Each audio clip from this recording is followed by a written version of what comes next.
Так, друзья, привет. Сейчас в тепле. Начинаем в тепле. На Лиговском проспекте. Сейчас пойдем по Лиговке, выйдем на Невский. Собственно, вы на канале Откройте Питер. Прогулки по Санкт-Петербургу. Меня зовут Роман. Пойдемте прогуляемся по центру, по Невскому. Плюс-минус приурочено к 9 мая. Лана, привет. Привет. Приурочено к 9 мая наша прогулка сегодняшняя.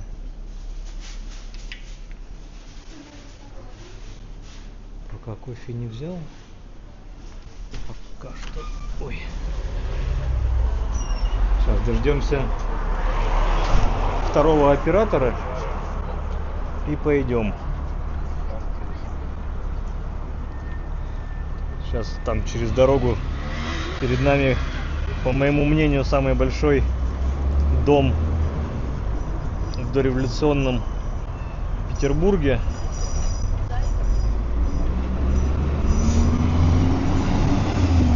Доходный дом Перцова. Там даже у них во дворе свой фонтанчик есть.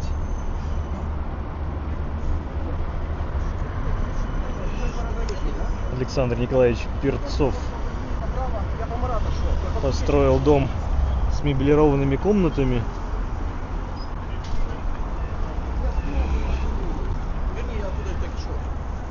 Так.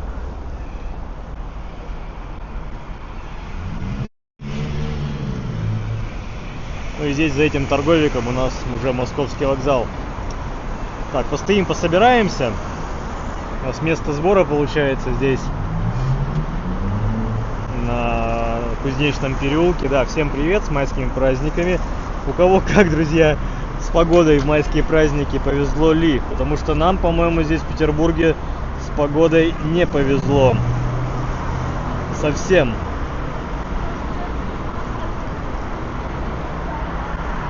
Холодно, ветрено, не тепло, как следствие. Игорь, всех с праздником. Привет из Виктория из Екатеринбурга. Хорошей прогулки. Стрим. Привет всем. На Твиче? На Ютубе. На Ютубе. Ребят, тут стрим, подойди. Нет, мы тут сейчас собираемся, и тут вот пойдем. Все пойдем гулять по Петербургу. Какого характера стримить? Прогулки по Петербургу. Классно. А вы сами? Из Петербурга. А, да? А вы? Мы с Москвы. А вы с Москвы. Вот ребята с Москвы модные, с косухами. Роцк почти. Или нет? Короче, Вот. в Питере не первый раз. Так. И я подходил, один раз к китайцу, он тоже стримил. У нас очень много китайцев приезжает. А в Москву приезжает много, нет? В Москве тоже. Тоже много, да? Едут как бы как тараканы. Вот. Я к нему подхожу, там начинаю что-то на китайском, я пару слов там знаю. Бля, какие они Синь-цзиньпинь, да, вот да, это. да. Сунь-сунь-вынь. Хорошо. Ладно, давайте. Пока. Так, у нас тут вот молодежь из Москвы.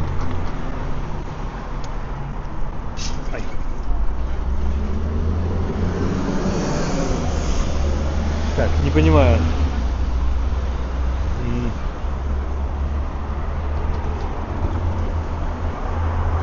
Ташкент смотрит, отлично. У нас холодно в Екатеринбурге +5. Ну слушайте, в Питере сильно не теплее, где-то около того же. Ну все, идем. Как раз у нас зеленый. Можем идти. А ты не посмотрела? Можешь глянуть? Или нет? Что я сам тупанул. Ко мне сейчас какие-то молодые подошли с Москвы.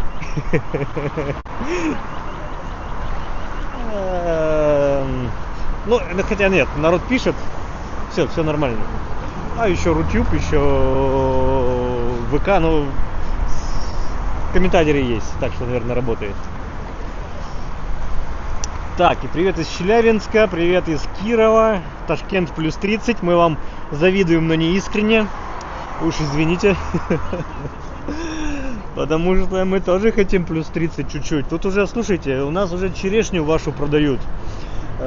Клубнику, картошку молодую, свежую, крупную. А у нас еще даже это, ничего не зацвело толком. Никакие сирени и не думают отцвести. Холодно в Петербурге. Сургут плюс 2. Мы с вами. Мы одной крови. Ты и я. Вчера, да, прогулки не было, но по определенным обстоятельствам и причинам, больше технического характера. Я знаю, кто-то из наших сопрогульщиков изменяет, гуляет с другими стримерами, но вот они, наверное, в курсе тех проблем, которые были вчера. Поэтому мне они нафиг не нужны. Я понимал, что вчера все гуляли, все отдыхали или там какие-нибудь, возможно, грядки копали, но по погоде шашлыки делали. А зачем? Ну вот сегодня, когда ажиотаж весь улегся, пройдемся. Очень много людей было. Вчера Невский проспект весь был перекрыт. Движения не было, станции метро перекрывали в связи с тем, что большие потоки людей там и на парад, и на бессмертный полк, и на салют. Соответственно, самые большие скопления людей — это проблемы со связью. Наталья, добрый день.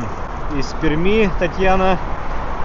Только яблоня зацвела. В Перми, ничего себе так-то, на секундочку. У нас даже яблоня не думала чесаться вообще.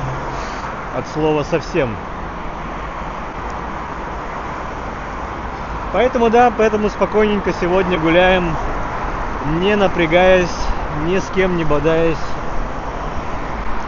А ты булку никакую не брала? Пройдемся чуть-чуть по Невскому. Все-таки основная артерия города, основная туристическая Мекка, место. И, соответственно, украшена сама площадь. Вот. Дойдем сейчас до некогда Знаменской площади ныне. Ой, как жженой резиной-то запахнуло, тоже газанул. Вот, дойдем до площади Восстания и свернем налево на Невский. И посмотрим, как Невский у нас ко Дню Победы, к 80-летию был украшен. Ну, не был, он и остается. Думаю, до понедельника все будет на месте. Но Новокузнецк плюс 21, ничего себе. Добрый вечер, Роман из Череповца. Светлана, привет. Так, читала, в Питере в бессмертном полку прошло больше 1 миллиона. Но я думаю, это все совокупно. Те, кто шли, те, кто плыли. Потому что бессмертный полк был и на Неве. Бессмертный полк был в интернетах. Я думаю, это 1 миллион в совокупности. Потому что на Невском проспекте 1 миллион человек представить сложновато. Ну, честно. Но спорить не буду. Но я все-таки считаю, что это обобщенное. Во всех возможных вариантах. Справа станция метро, площадь Восстания. Ну и по совместительству один из входов. И по совместительству Московский вокзал.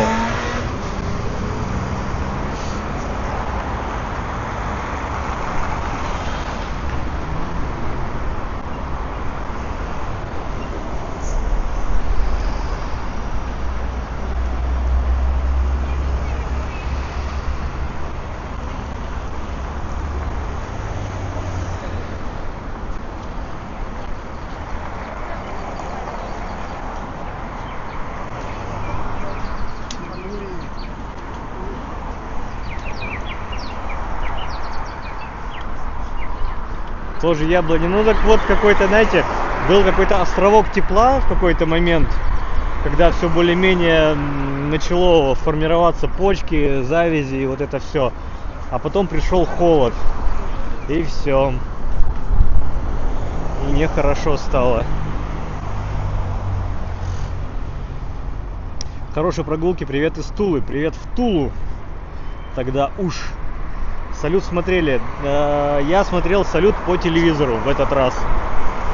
И это было, скажем так, правильное, как по мне, решение. Я себя почувствовал на своем же месте, да, это только когда, точнее на вашем месте, вот так вот правильно сказать. Я себя вчера почувствовал на вашем месте, когда вы спокойно себе в тепле на мягком диване сидите и лицезреете прогулку. Вот. Я вчера включил телевизор и посмотрел салют по телеку. Причем мне понравилось, что было комбинированное переключение между Москвой, Петербургом, возможно, Новороссийском, не помню, какие еще были города. Родина-мать где у нас стоит? Волгоград. Вот, Волгоград был. И вот салюты со всех городов. Это было, ну так, интересно.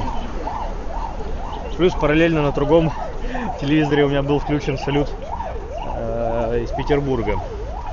Каждый залп в Питере был приурочен чему-то, то есть объявлялось, что первый залп тем-то, тем-то, второй залп тем-то, тем-то. И так 10 минут.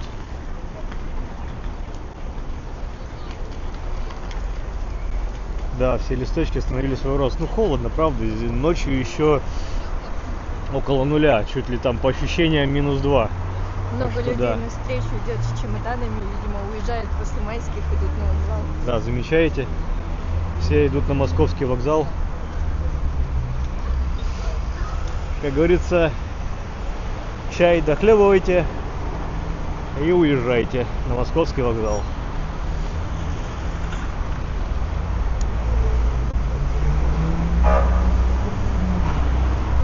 Видите, еще до сих пор заборы не убрали. Как раз был бессмертный полк, шел по Невскому проспекту. Ну и дабы все-таки люди туда-сюда не бегали сильно, оно с одной стороны, усложняет, затрудняет, а с другой стороны, ну вроде бы как бы и безопасность. Ну, вопрос спорный, дискуссионный. Так что если кто-то был вчера здесь, ну напишите, как вам все прошло, как организация, сего действия. Благо дождя не было, кстати, с одной стороны. Так, давайте пустим Бибику. Ну, походу только мы одни пускаем, но тут ребята пытаются.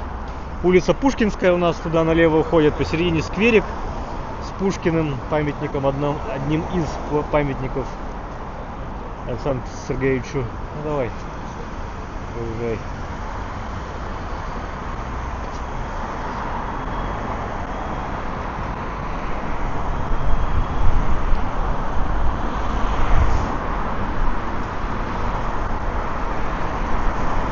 Вот, благо не было дождя и даже в какие-то моменты обманчиво солнечно,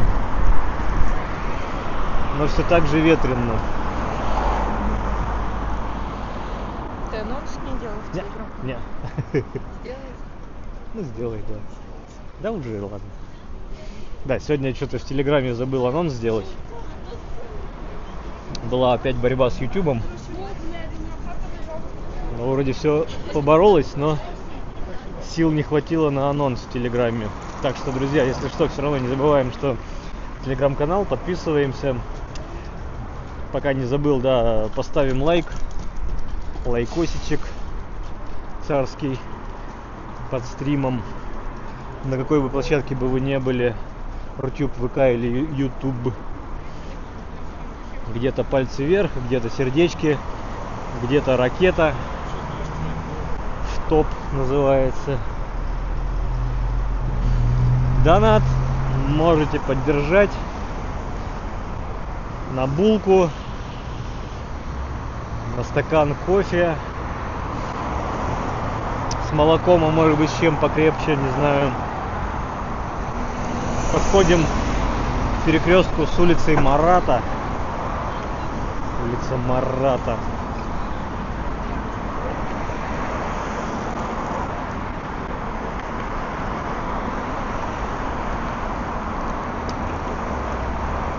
Вчера не проткнуться было на Невском, согласен.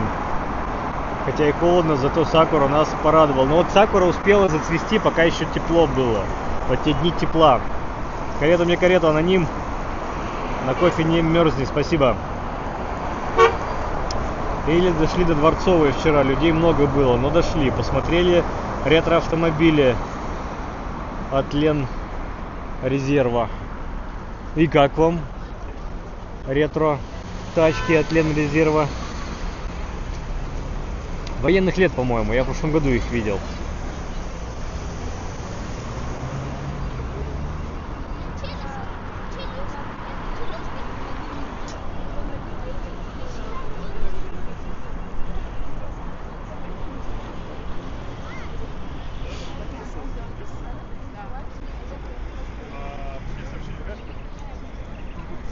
Весь вопрос, так нам с вами идти до Дворцовой по Невскому пройтись или где-нибудь свернем опять. Да. Все Да. красиво, классно. Да. У нас все ГБД вот это вот поехали.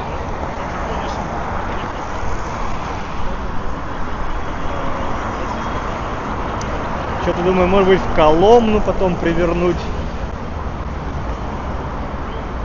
Мариинка. Куда-нибудь туда запетлять.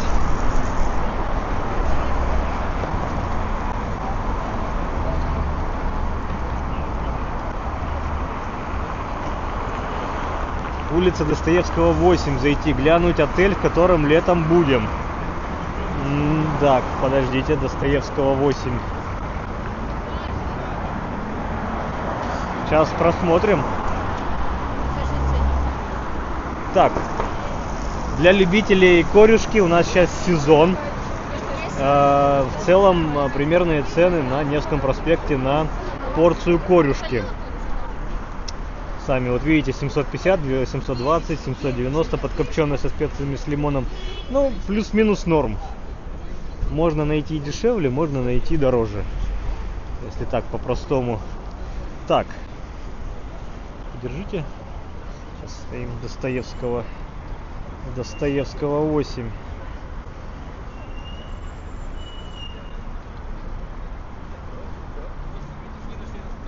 Нет, это просто мы так рядом были. Это не значит, что город.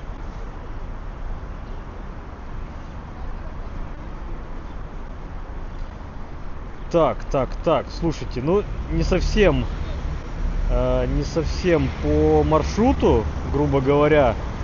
Мы даже немножко уже ушли от Достоевского 8. Алексей.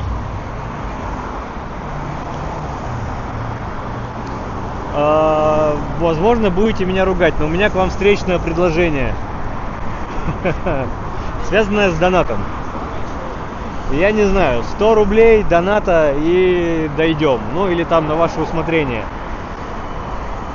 И я тогда сверну сейчас на Рубинштейна куда-нибудь. Вернемся до Достоевской. А, нет, во.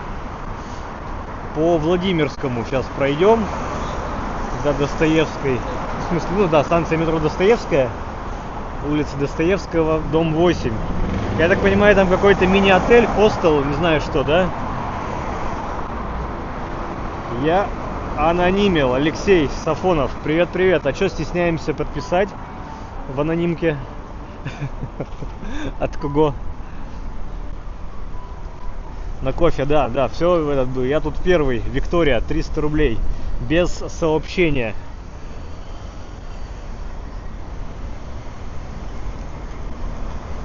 Так, сейчас я еще раз чат посмотрю, кто там у нас просил Достоевского 8.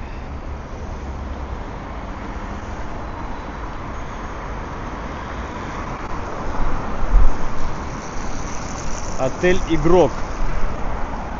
Так вышло.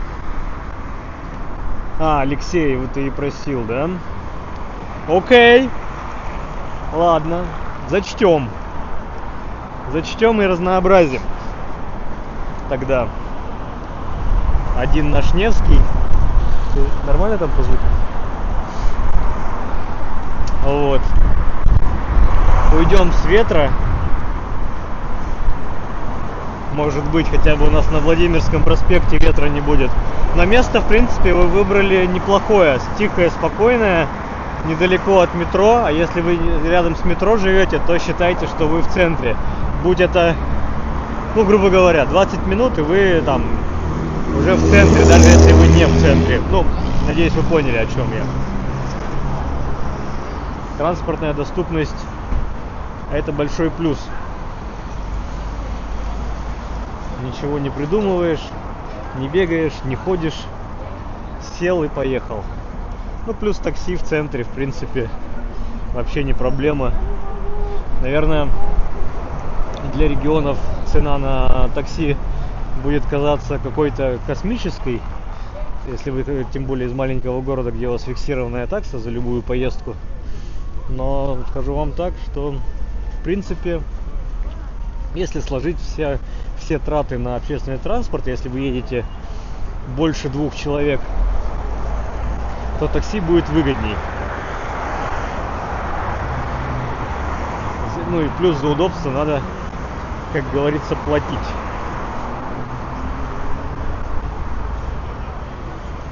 Где-то в какой-то здесь арке что-то было прикольное, я не помню. То ли заведение, то ли чего.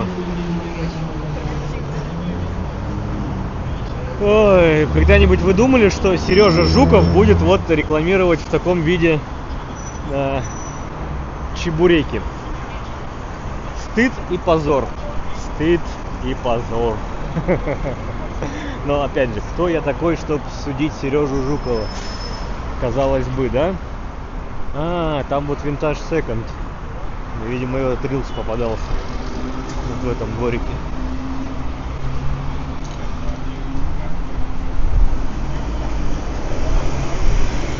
Так, от меня не отставать, понял.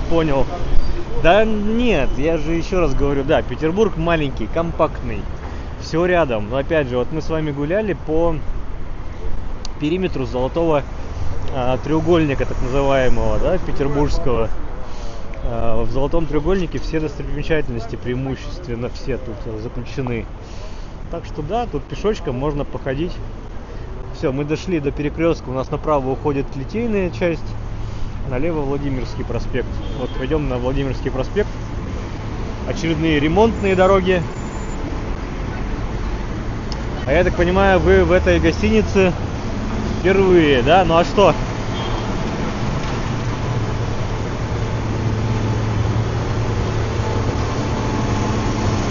Что вас интересует в этой гостинице? Что посмотреть-то, Алексей?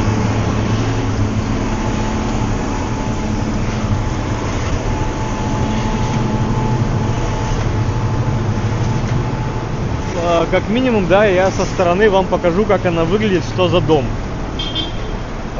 Зайти внутрь, ну а какой смысл? Я что-то не знаю. Вот лобби, если это мини-гостиница какая-нибудь, я в лобби-то и... Ну а что, меня там встретит женщина, скажет, что хочешь, я скажу ничего, и она говорит, уходи. Такое себе. Идем как раз сейчас по Владимирскому проспекту в сторону станции метро Владимирская, или вторая там Достоевского. Так уж совпало, понимаете, я всегда думал, что одна Владимирская, другая Достоевская, типа Владимир Достоевский, ничего себе, да? Но нет, Владимирская это потому, что там собор Владимирский. Но Достоевский мистер просто жил тут, когда-то снимал одну из многих квартир в этом районе. Скорее всего, даже не одну из, а последнюю, перед тем, как уехал из жизни.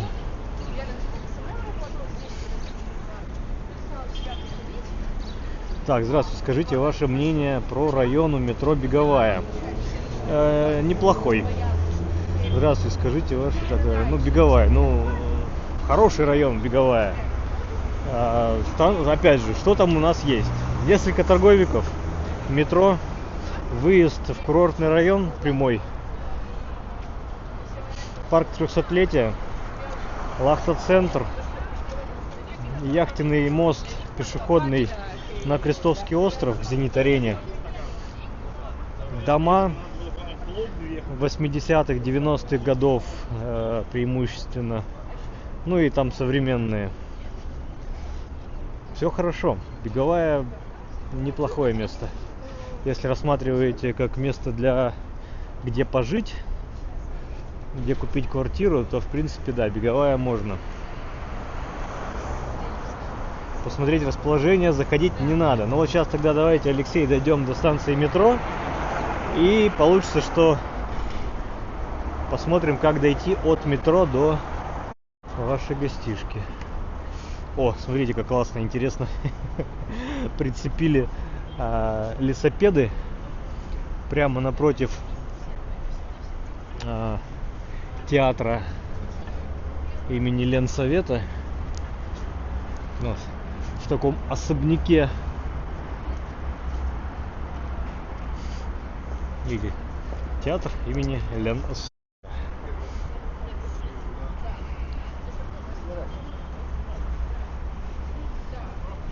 Так, Курва Бобер, привет, привет, Клещ Валерий.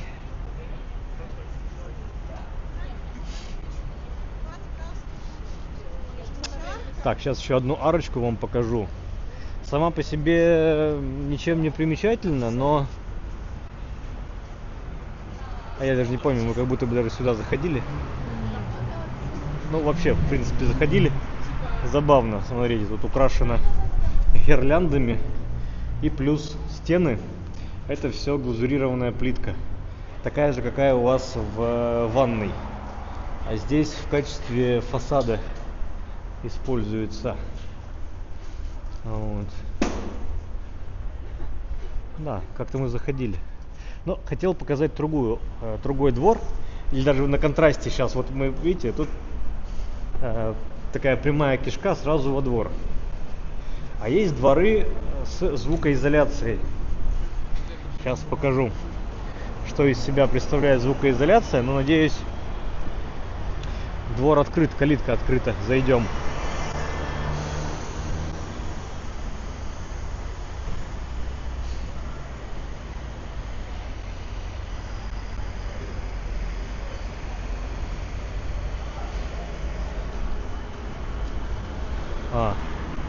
Закрыта была, не зайдем, черт.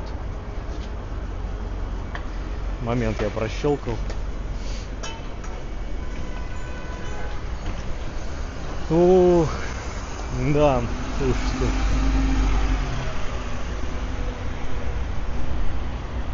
Я надеюсь, они хотя бы трамвайные пути-то не уничтожают.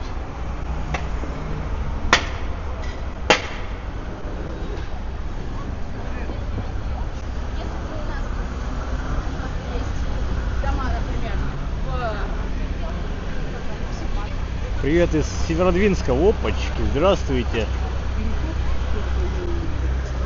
Улица Колокольная. Так, там тут как бы обувь не изгадить в этом асфальте, мазуте.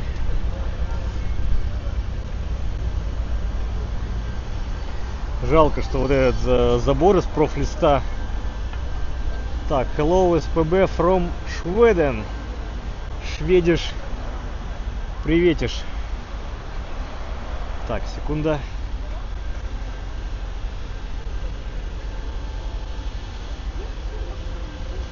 Да, из Швеции привет.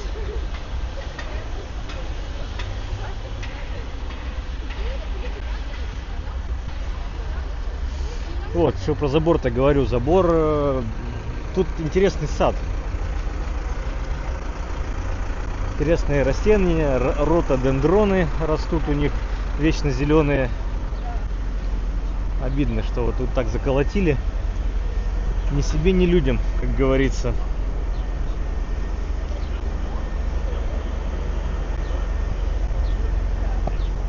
Здесь Владимирский проспект заканчивается, и прямо уже у нас уходит Так называемый Загородный проспект.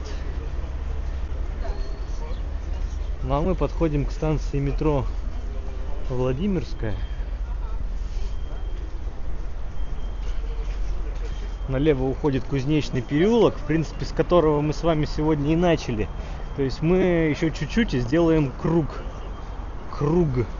Вот Кузнечный уходит туда и упирается прямо в Лиговский проспект. Итак, станция метро. Смотрим. Улица Достоевского, 8, да? Где мы и где Достоевского. Нам, значится, пройти чуть-чуть надо. А давайте не так. Пройдем по Большой Московской до изгиба этой улицы и свернем в переулок на Малую Московскую.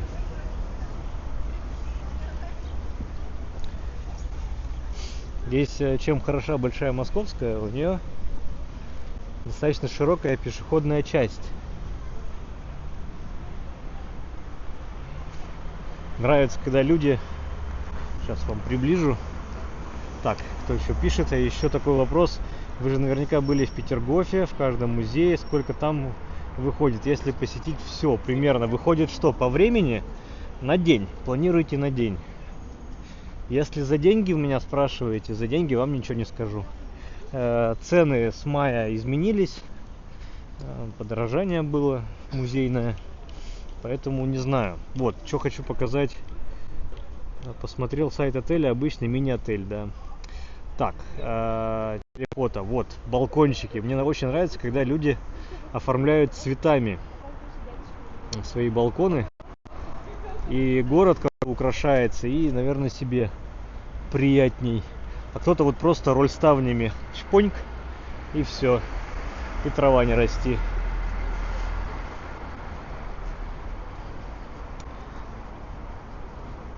Олег Марков посмотрел даже, ага, красиво. Ну вот, ну правда, ну приятненько. Опять же, никакого захламления.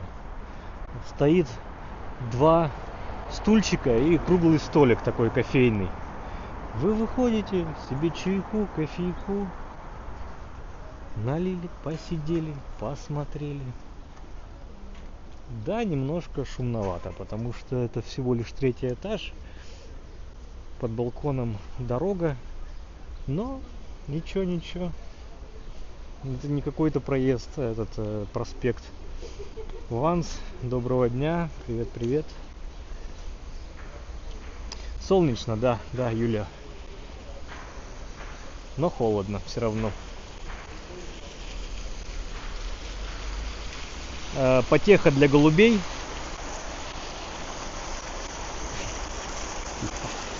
Потеха, тут обычно голуби у нас купаются.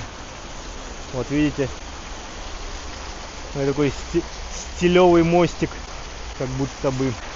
Вечером должно быть даже с подсветкой. И вот, значит, здесь на излучине Большой Московской улицы поворачиваем налево, на Малую Московскую. И, значит, искомый отель должен быть вот как-то прямо. Там у нас улица Достоевского будет.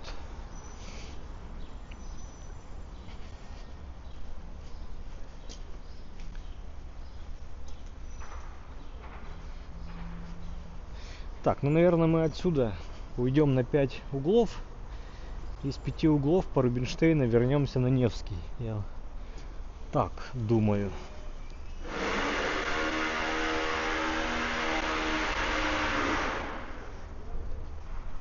Опа, у нас 105 человек на ютубе, нормально. А вчера у кого-то человек 70 было на стриме. Вот и считайте, почему я вчера не стримил.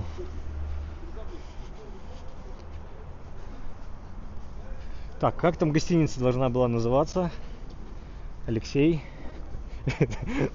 Да, Татьяна. Роман. Ну, кто помнит КВН. ранний камеди.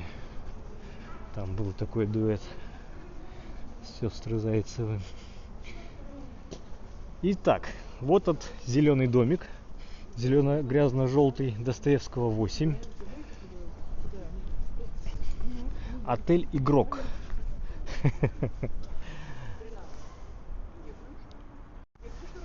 Смотрите, отель Игрок. Ну и пожалуйста. Дай бог, у вас окна вот выходят в второй этаж. Видите, весь второй этаж одинаковые рамы. Дай бог, это оно. Может быть, что-то будет выходить и во двор. Ну, опять же, улица Достоевского достаточно тихая, спокойная. У нас, опять же, вот там Кузнечный переулок, Кузнечный рынок и музей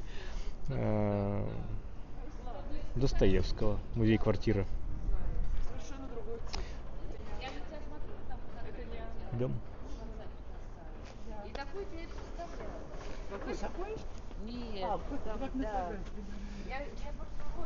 Так, вернемся сейчас на большую.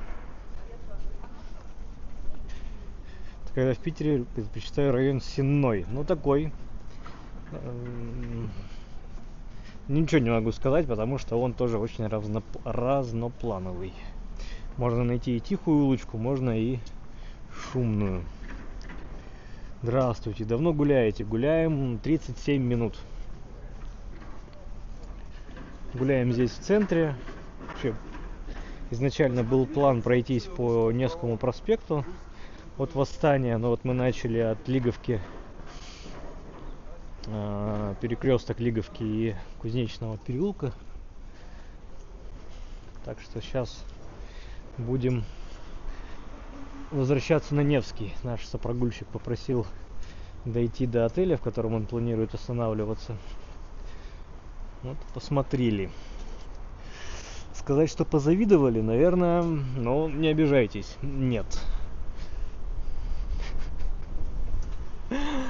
Не позавидовали. А может быть, вы сможете посоветовать отели в Питере? Хорошо по цене, качеству, на ваш взгляд. Не смогу. Нет. Ну как? Не смогу. Отелей очень много, разного формата. От гостиниц 5 звезд до мини-гостиниц-бывших хостелов. Плюс апарты. Это бывшие мини-гостиницы или бывшие хостелы, переделанные в студии. И на летний период, на период туристический, сдается посуточно в аренду.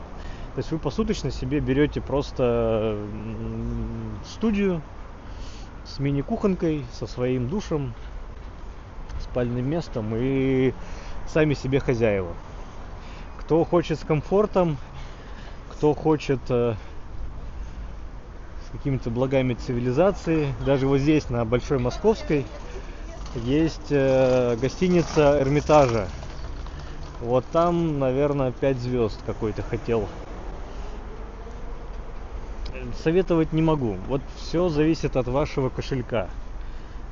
Но я бы советовал просто прицеливаться куда-то поближе к центру, чтобы вы пешком могли спокойно гулять, возвращаться домой пешком, ну или с минимальными разъездами. Если берете, ну опять же, берем момент лета, развод мостов, и вы, не дай бог, остановились где-нибудь на Петроградке или на Ваське, то имейте в виду, что вы домой, возможно, сегодня не попадете, только завтра. Ну там в 4-5 утра. Ну а если на материке живете, на материке гуляете, все основные бары, рестораны тоже здесь, соответственно, проблем нет. Так, на Столярном переулке. Ну, ремарка, ну это вы район Сенной, Столярный переулок, там где тоже так называемый Достоевщина, дом Раскольникова. Да.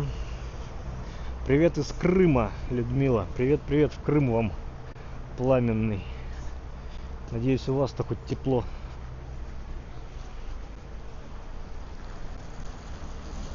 Да хочу все-таки, ну не то чтобы посоветовать, Так. но есть гостиница на Некрасова 58, и у них есть всего один номер с террасой, даже не балконом, а прям террасой, на котором столик, стульчики, можно вечерком летом посидеть, поболтеть с видом на Некрасовский сад.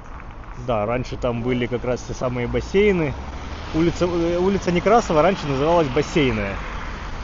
Лиговка там заканчивается, Лиговский канал, там были бассейны. Дом бассейного общества, еще раз, Некрасова... 58? Некрасова 58, как? Викена.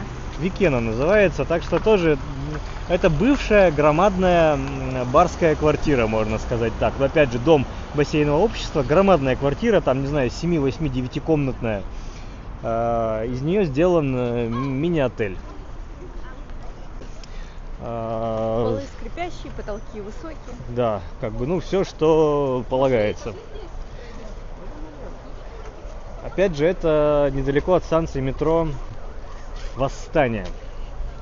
Московский вокзал рядом будет. Буквально там в 10 минутках пешей ходьбы. И таких множество на самом деле. Индустрия меняется. У нас были запреты хостелы в жилых домах, гостиницы в жилых домах. Но вот что-то как-то где-то остается еще. Есть и гостиницы, прям еще с советских времен, с дореволюционных времен на Невском проспекте. Ну и буду прав, если посоветую Англитер, Асторию, прям шик, блеск, красота. Жили на Гороховой 3 в студии, крутое для путешествий место в Питере. Тем более, да, Гороховая 3, это получается, если на Адмиралтейство стоите справа, дом должен быть, это нечетная сторона правая, ну, по ходу смотрения на Адмиралтейство. Соответственно, это прямо у вас угол Адмиралтейский проспект и Гороховая. Гороховая, опять же, центр исторический Петербурга, так называемый Невский трезубец. Хотя почему Невский? В трезубец у нас входит Невский проспект, улица Гороховая и Вознесенский. Но это ладно. Мы сейчас с вами идем... Где-то мы с вами идем. Ну, в общем, мы выходим сейчас на 5 углов.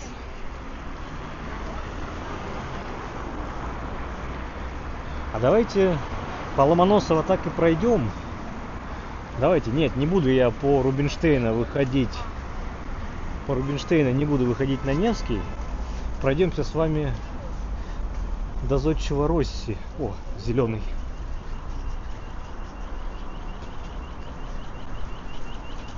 И башня знаменитая 5 углов. Но успеем. Тут все равно никто не едет. Вот направо у нас уходит Рубинштейна улица, и там впереди Невский проспект. Но мы с вами пройдемся по Ломоносово. Ломоносовский мост через Фонтанку. Один из 2 цепных мостов каменных, такими с фонарями. Интересный. Откройте Мосгаз. Но это, наверное, у нас Клещ Валерий все балуется. Да. Что, замерзла? Так, Маша, здрасте. Так, Маша у нас на карандаше? Нет? Смотря какая. Монако. Так, Мария, вы у нас на карандаше, если что, имейте в виду. Так. Не шалите, ну, в плане, что замечены в порочных связях. Привет, привет.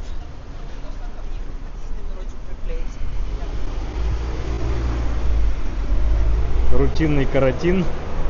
Привет. Напомни, рутинный, ты из какого города? Опа, давно ли вы видели телевизор электронно-лучевой трубкой? смысле на карандаше? Что случилось? Изменница вы? В очередной раз замечены. Мы все блюдим. Кто с кем, куда, когда. Любите Москву, я смотрю, тоже. Нет, ладно, шучу я, шучу. Нисколько не ревнуем.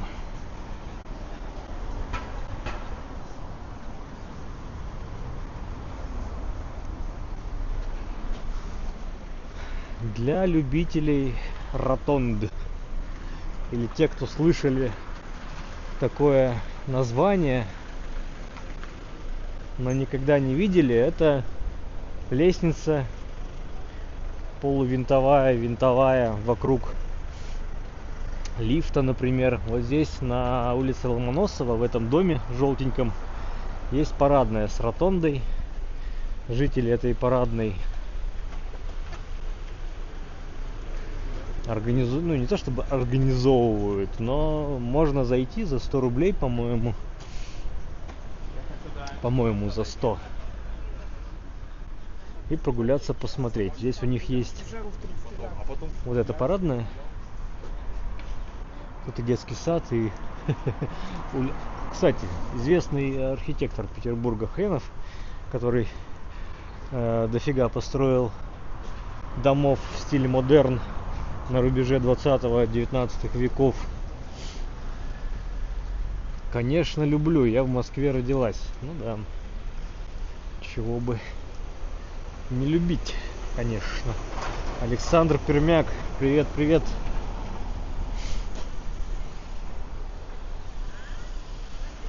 Да, сейчас Зодчего Росси, как говорится, или кто-то считает, что самая красивая улица в Санкт-Петербурге, но самая геометрически выдержанная. Конечно же.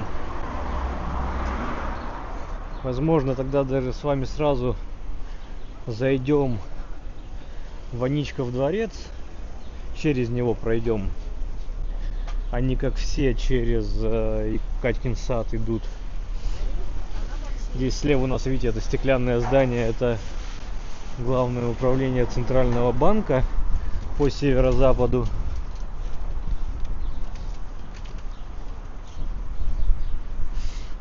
Молодежь стоит в очереди за bubble tea. Казалось бы, да, что такого, но ничего, постоим на.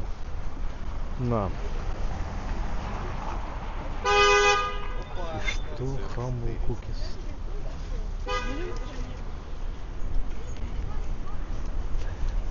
Казалось бы, да, но что такого? Это вот просто за bubble tea или чем там, да, bubble tea какой-то. Ну, великое желание стоять в очереди присутствует. Так, Елена, у меня к вам вопросик. Добрый день, Роман. Теперь боюсь в чате светиться. Я, наверное, не только на карандаше уже. Вы там уже 3 жирных минуса с выговором и занесением. Конечно, Елена, ну как так-то? Да нет.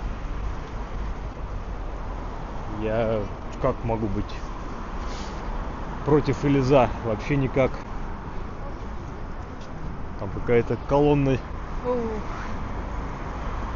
с красными, как будто пилотками. Ломоносовский мост. Ломоносовский мост. Слушайте, Елена, вот вы у меня боитесь светиться, а кое-где вообще не боитесь. Не стесняетесь. Так что тут у меня все-таки все равно вопросики. Что за такая выборочность?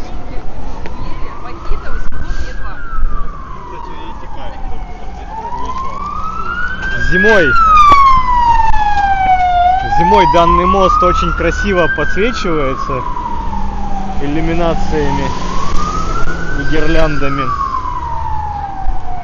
Так, каляки-маляки.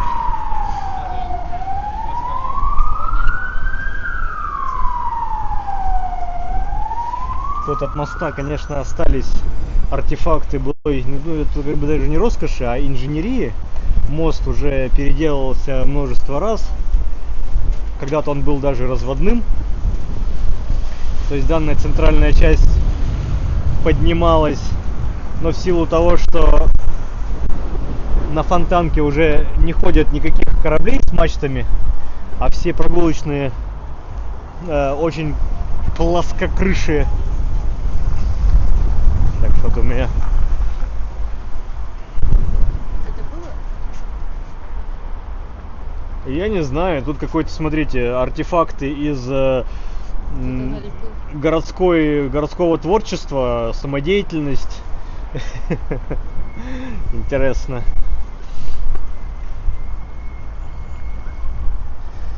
Так, приветствую, привет всем. Это Лондон, спрашивает Евладен Уан. По-моему, Евроден Уне тоже вчера с кем-то был замечен. Угу. Роману отдельный привет, привет. Роман, я бывает смотрю и что-то делаю, но смотрю все стримы. Привет, чат, привет, Роман. Да, Николай, привет. Так, что тут у нас? Где зеленый? Но мы здесь не перейдем.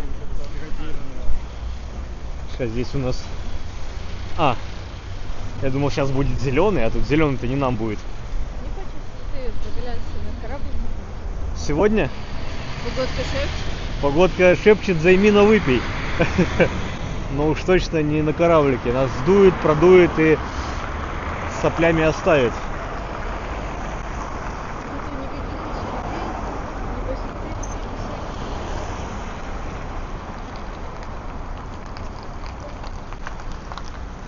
Нет.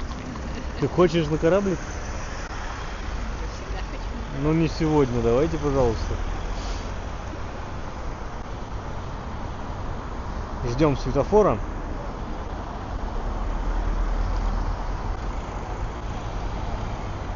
Так, Евладен у нас, по-моему, тоже из Калининграда, да? Как и Елена. Все, идем.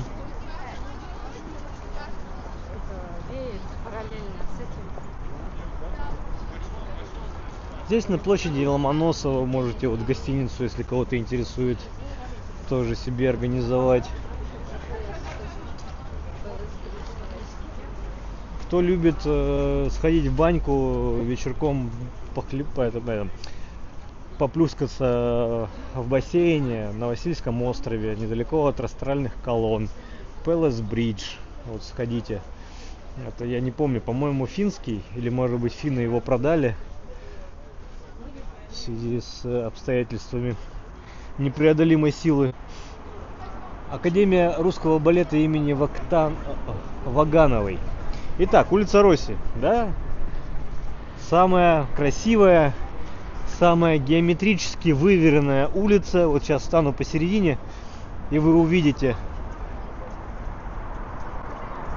вид на Александринский театр. Александринка. Вчера 9 мая был только джаз. Yes, of course, окей. Так.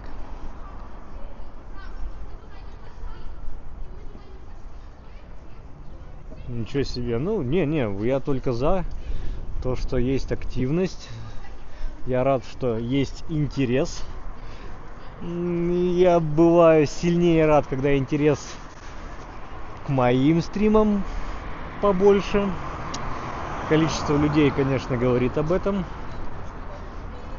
Я думаю...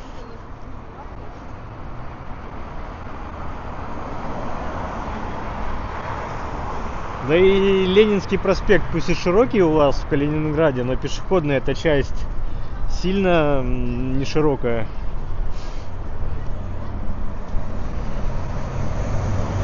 Опять же, все, что за эстакадным мостом в сторону вокзала, вся вот эта советчина.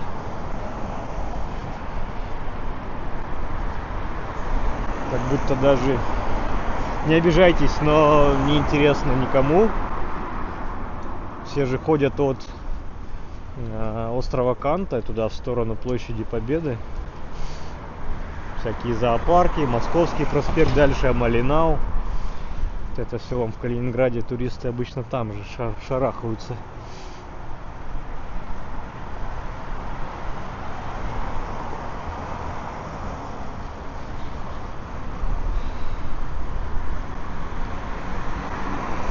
Так, да, я что-то тут перешел на эту сторону, ну просто чтобы посмотреть, показать вам перспективу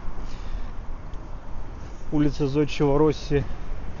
Почему тут именно Зодчий и почему Росси? Да потому что Росси перестраивал в том числе Аничков дворец и эту улицу проектировал, получается. Но мы сейчас зайдем во двор Аничкова моста и через него выйдем на Невский.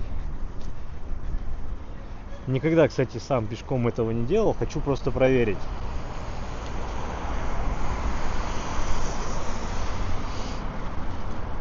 Да, я, если что, в Калининграде бывал каждый год с 2002 года, так что хожено-перехожено, знаете ли.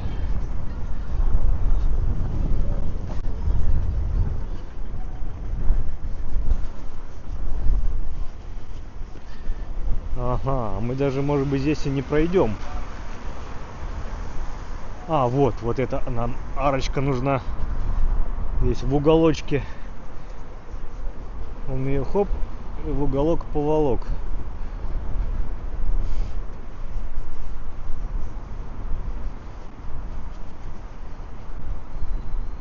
Одни мини-куперы, ну, одни да не одни, китайцев больше, конечно.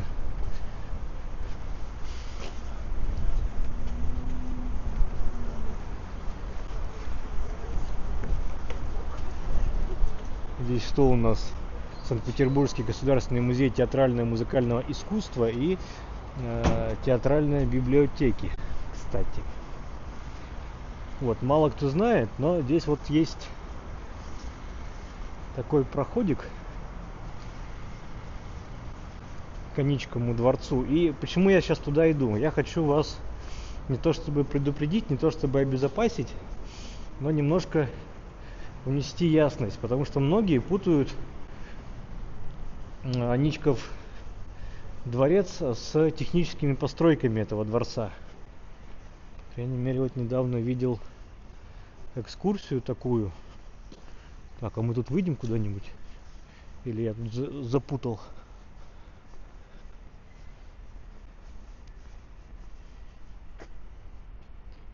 Я не могу прочитать подпись. Пермяк соленые уши, спасибо за донат.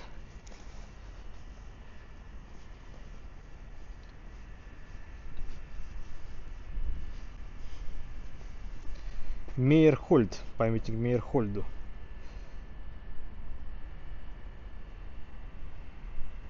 А, нет, мы тут... Не-не-не, стопэ, мы задний вход. Здесь новая сцена Александринского театра, кстати. Одна из. Сейчас обратно пойдем.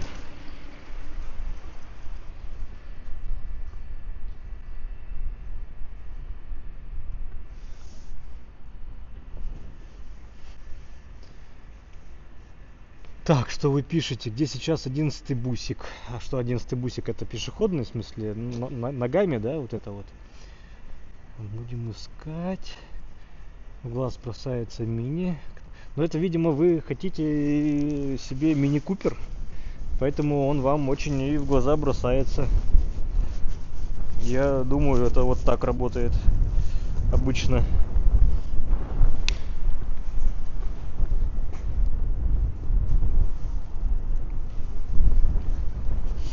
Так, не забываем про Powerbank. Как раз у нас час прогулки. Пора подключать Powerbank, дабы у нас ничего не прервалось, чтобы ни единого разрыва.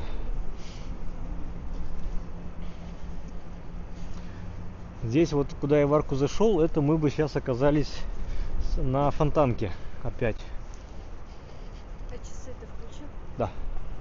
Только не знаю, там как запишется сегодня трек, но включил часы. У нас должен записываться трек сегодняшней прогулки. И по традиции я в Telegram выложу, как мы с вами сегодня здесь шли, и сколько шагов и сколько километров мы преодолели.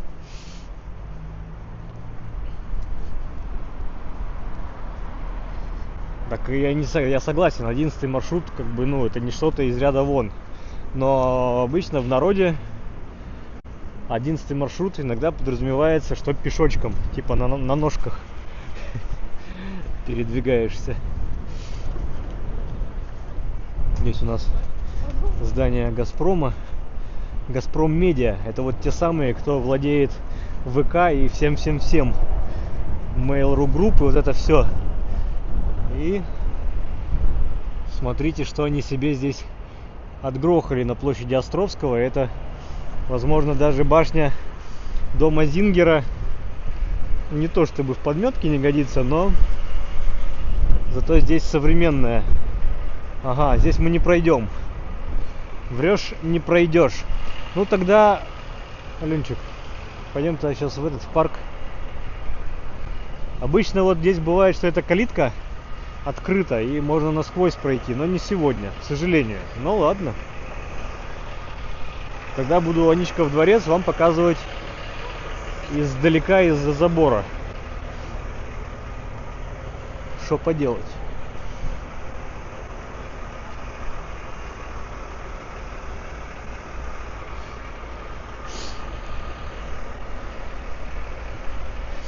Ну или так, сейчас пока на словах скажу. Как раз на углу Невского проспекта и набережной реки Фонтанки перед Аничковым мостом. Ну, все знают, что Аничков дворец, Аничков дворец. И там такое невысокое двухэтажное здание, это на самом углу. И все думают, что это он есть и дворец. Но дворец нет, вот он, виднеется над забором, высокое 4-5-этажное здание. А то, что выходит на Фонтанку, это служебные помещения, технические помещения, склады. Сам дворец в глубине сада.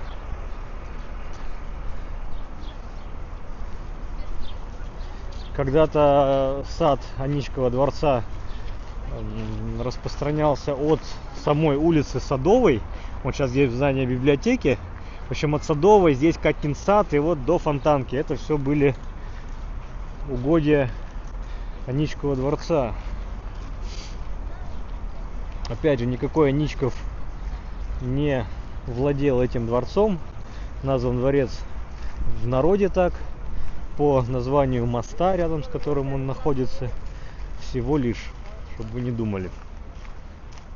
А так дворец практически всегда принадлежал Романовым, за исключением времени, когда он дарился фаворитам наших цариц.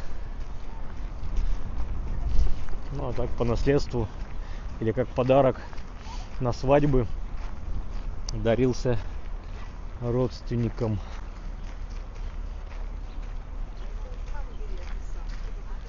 Ну раз мы с вами сейчас идем через сад, делаем вывод, что все сады, которые были закрыты на просушку, открыты. Но погода, конечно, сами видите, все укутанные, все завертанные. Все в капюшонах, все в шарфах.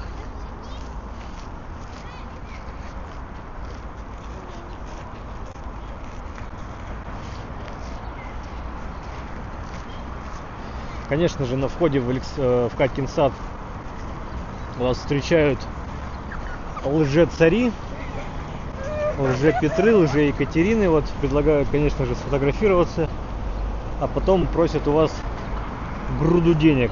Не ведитесь. Что? Ох, нет уж. Нет, нет.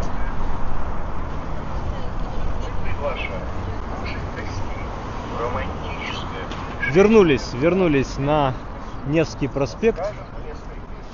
Что-то происходит или нет? Ну как обычно ретро-автобус. Ну как ретро? Для кого-то это обыкновенная история. Вот Т2, какой-то туристический маршрут номер 2, Т1, это у нас ходит туристический трамвай. А здесь вот Т2 автобус идет. Ну, наверняка кто-то из вас на таком ездил. Сколько мехов? Ну, да, мехов. Ну, это же... Исаки стартует. От Исаки? Да. Понятно. Ну, кто хочет покататься по Петербургу с антуражем, с экскурсией, в таком... Ну, я не сильно это ретро, это какой-нибудь автобус из 60-х-70-х годов 20-го, естественно, века.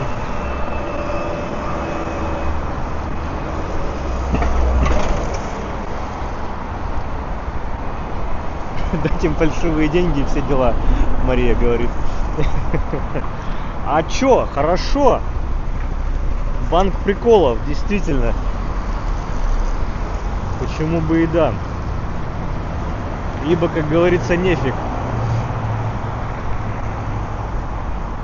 Ладно, я каждый раз за этих всех фотографических и лже-историй говорю, но в этот раз уже много не буду повторяться.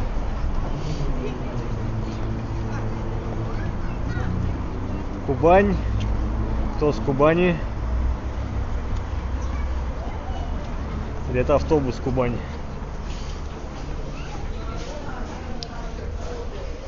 Волей-неволей оказываемся в подземном переходе под улицей Садовой.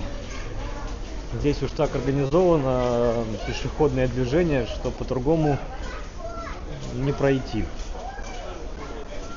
Здесь можно под Невским пройти и под Садовой, соответственно.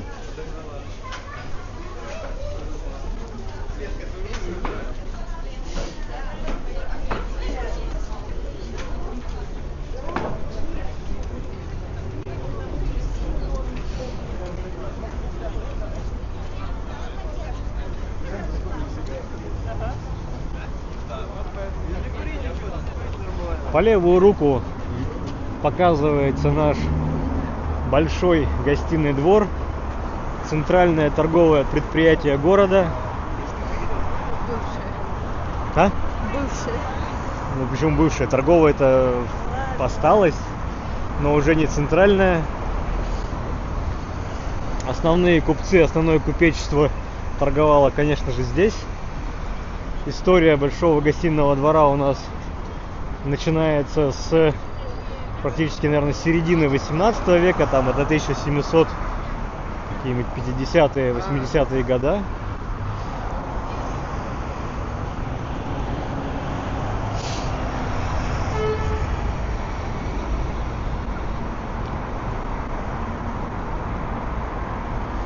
Рыжик не Кубань, Кубань квадратненькая.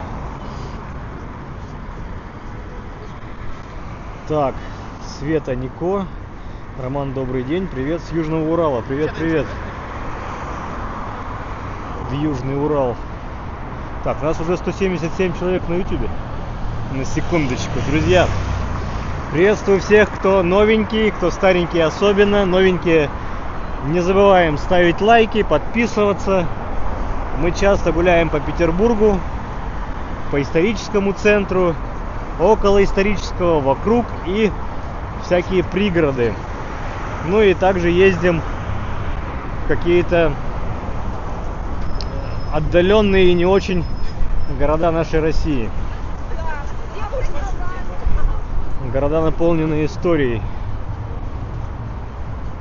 Так что, надеюсь, вам интересно. Если так, то подпишись, поставь лайк.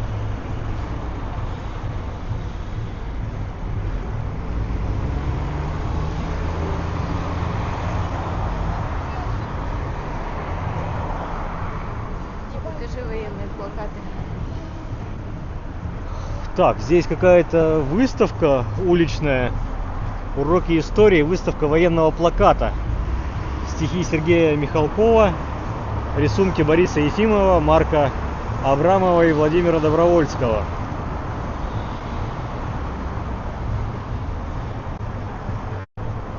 Послужной список советской армии. Альбом «Выставка рисунков и карикатур. Воин, будь всегда готов», 64 год. И с противоположной стороны еще. Тут про капитализм что-то, шулера.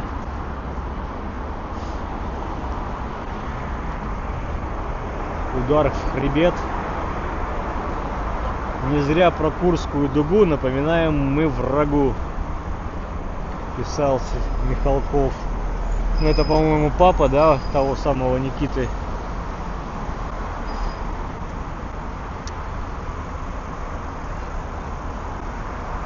ПАЗ, Павловский автомобильный завод. Ну, пазики, но вот эти пазики, вот тот скругленный, это какого года, интересно?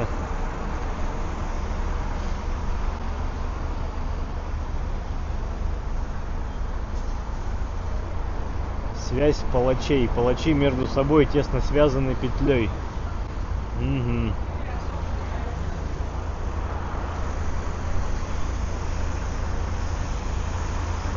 Наглость, переходящая границы. Обратный путь. Везде Гитлер. Преимущественно.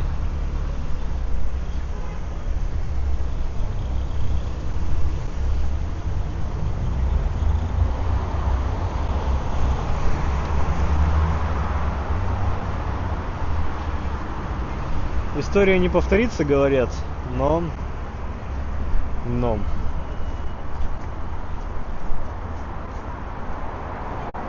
Урок русского языка, кстати, да, на Рейхстаге, когда наши взяли Берлин, солдаты первые, входившие в здание Рейхстага, на колоннах выцарапывали послание будущим поколениям.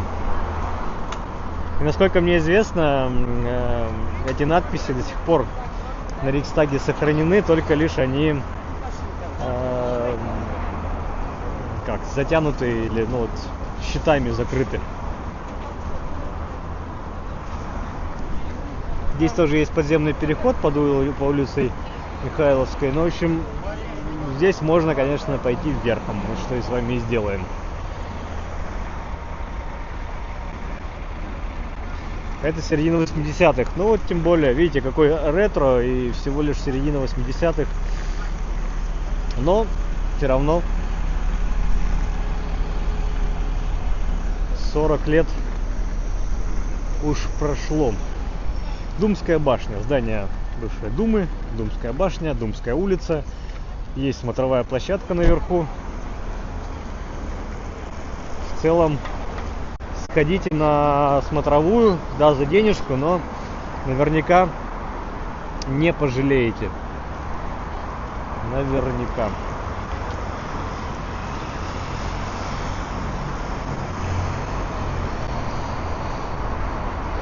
'67-й, 89-й. Это, видимо, года производства того пазика, той модели, того кузова. А сейчас, да, как китайцы штампуют, 1 год и новая модель, 1 год и новая модель. Что с телефонами, что с машинами. А тогда с 67 по 89. Пам-пам-пам-пам. Ах, вернисаж, ах, вернисаж. Наш петербургский вернисаж здесь на Невском проспекте под открытым небом продают свои картины художники. Как в музей сходил. В очень разных стилях, жанрах, техниках. Ну и сразу можно купить, если что-то нравится.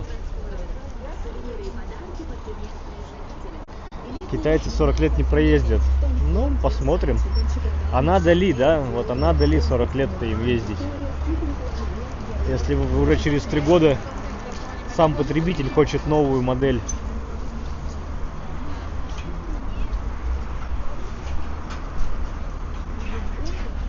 Бухаха здесь. Долго ли, коротко, быстро ли, долго. Но мы уже подошли к каналу Грибоедова. Впереди вот здание Зингера.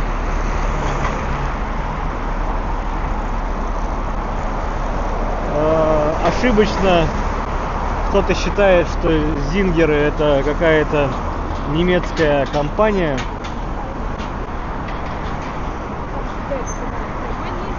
Но, как сказал Александр Друзь, Зингер это еврейская фамилия. И евреи, которые мигрировали в Соединенные Штаты, основали там фирму Зингерс. И, собственно, здесь, в Петербурге, у них было свое представительство. Зингеры хотели построить здесь по американскому подобию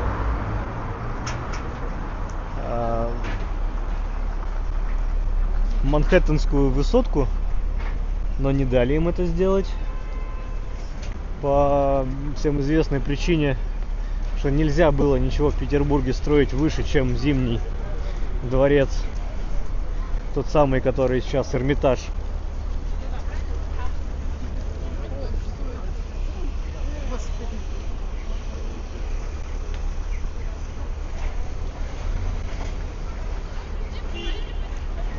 Но сейчас не то чтобы доказательство, но покажу, что это американская история. На Казанском соборе тоже есть смотровая площадка, да, есть.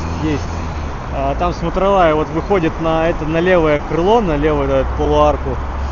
И смотрите, здесь у нас на куполе американский белокрылый орлан, или там какой он, белоголовый, такой же, как у них на гербе там или на деньгах. Как-то так. Так, дадим им проехать? Наверное, дадим. Если что, мы стоим сейчас с вами на мосту. Под нами канал Грибоедова. Течет. Прям на амбразуру бросаются. Нет, я перейду. Дайте людям проехать. Что такого-то? Вам кто погоду испортит, если вы полсекунды постоите? Вот сейчас на крыше Казанского собора никого не вижу, но опять же, смотрите, смотровая Думской башни самая высокая точка здесь на местности. Крыша Казанского собора не такая высокая, и особенно вы тут вокруг ничего не посмотрите. Вот если бы можно было там по лесенке вот этой маленькой подняться над колоннадой Исаакия Казанского, то да. А так нет. Потому что, по-моему, пионы у нас растут. Летом будут красиво цвести. Думаю, что перейдем дорогу здесь. Перейдем.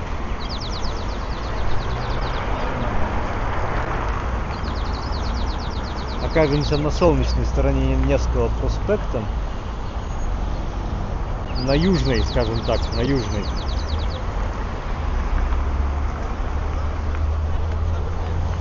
В годы блокады Ленинграда сторона была опасная, ходить по ней было вредно для жизни, мог прилететь осколок или бомба фашистская, потому что как раз самолеты, которые летели бомбить Петербург, они как раз летели вот в этом направлении, и сторона была опасна.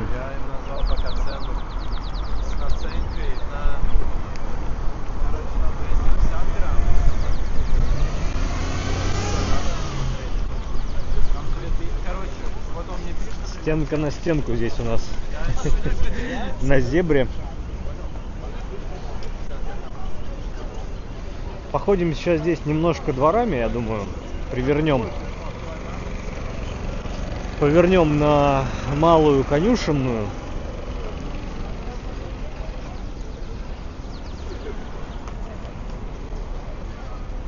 Она у нас пешеходная.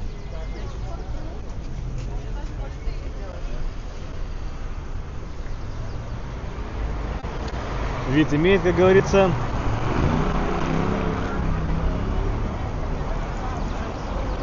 Пермяк, соленые уши, жене на цветы, понятно, понял. Одобрямс.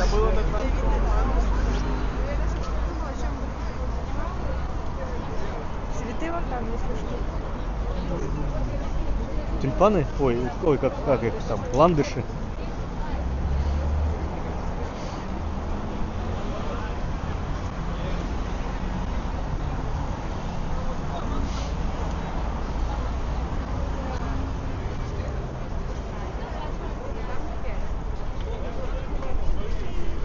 Пройдемся по Конюшенным улицам. Наверняка, как правило, вы, гуляя по Невскому же и проходите. Свернем на Конюшенную. Сделаем круг, вернемся по Большой, уже идем по Малой. Там по Шведскому, по-моему, переулку. Кто у нас сегодня из Швеции на канале? Идем к шведскому посольству.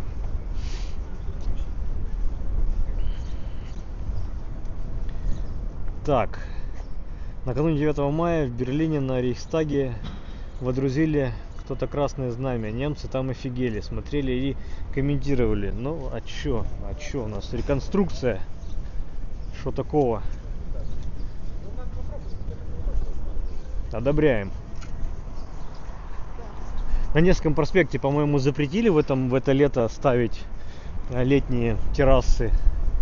Вот я сейчас смотрю, здесь на Малой Конюшенной зато вовсю пошло. Но опять же, с одной стороны, Малая Конюшенная — это пешеходная, но несмотря на то, что она очень широкая. Да, машины стоят, но это стоят те, кто здесь живет или работает. Но так по ней никто не ездит. Ну, поэтому террасу можно себе организовать, тем самым увеличив посадочные площади. Через эту арку можно подойти к лютеранской церкви, но мы не будем там ходить сегодня.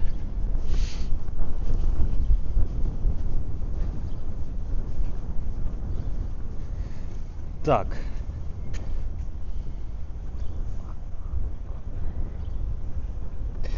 Почему канал про видео заблочили меня, как только задал на стриме вопрос про вас? Конкуренты типа очень странно выглядело.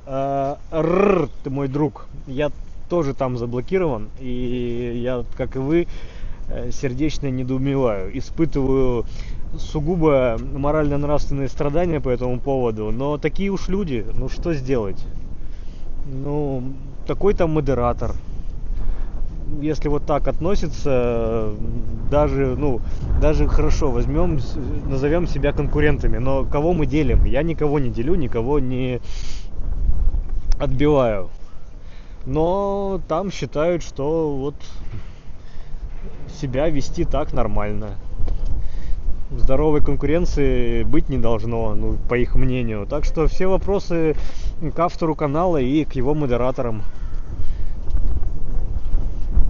И вообще никакой ни критики, никаких комментариев данный факт не выдерживает. Так что бог им судья, я не знаю. Развитие, благ.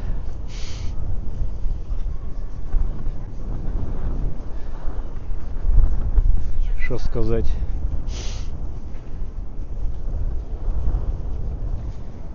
Я готов обсуждать все, что угодно, с кем угодно.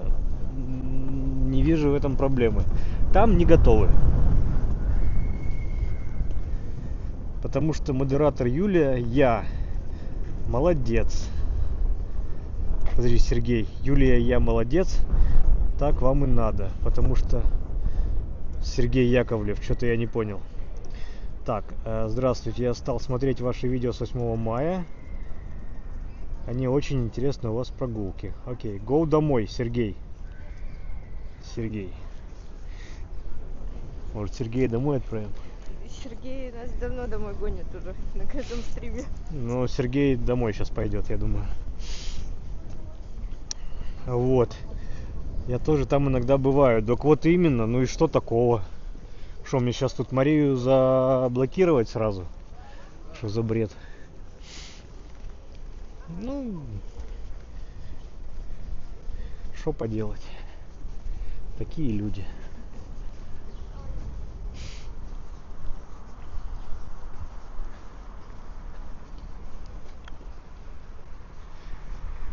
Итак, мы где-то...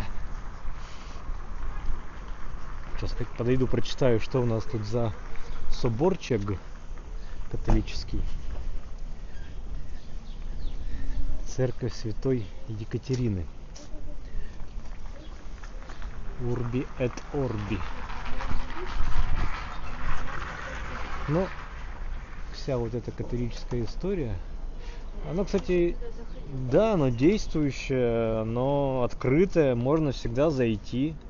Абсолютно никто вас не будет гнать, независимо от вашей вероисповедания. Шведский собор, здесь, скажем так, какая-то шведская слобода, пусть это я так назову, находилась. Соответственно, у нас здесь шведский переулок. Вот, дом шведской церкви, построен за 1781 год. В Петербурге, здесь недалеко от Невского проспекта, было очень много представительств разных стран. Все-таки столица, не забываем. Так, раньше на этой улице в начале или конце стоял памятник, поставили и его сейчас перенесли на Суворовский. Может быть, сейчас здесь только памятник Гоголю у нас и памятник, ну вот собачке травы не хватило, ну ладно, Шведенхаус. Так, ладно, я прикрою эти страдания и потуги собачьи.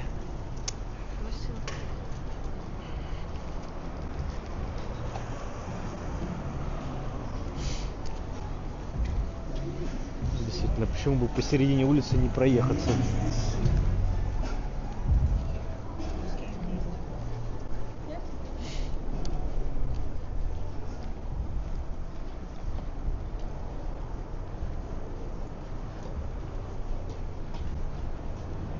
На самом деле, если говорить про YouTube и про вот эти все площадки, все равно YouTube вам так или иначе начинает предлагать что-то похожее, что вы уже смотрите, да?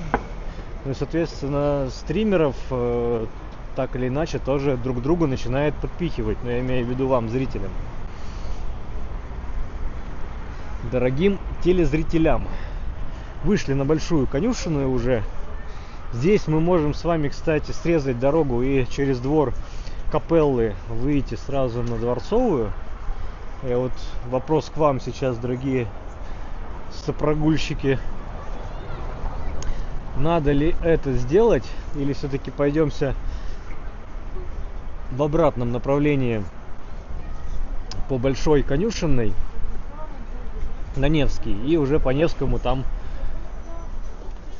вырулим в район больших, точнее не больших, а большой и малой морских улиц.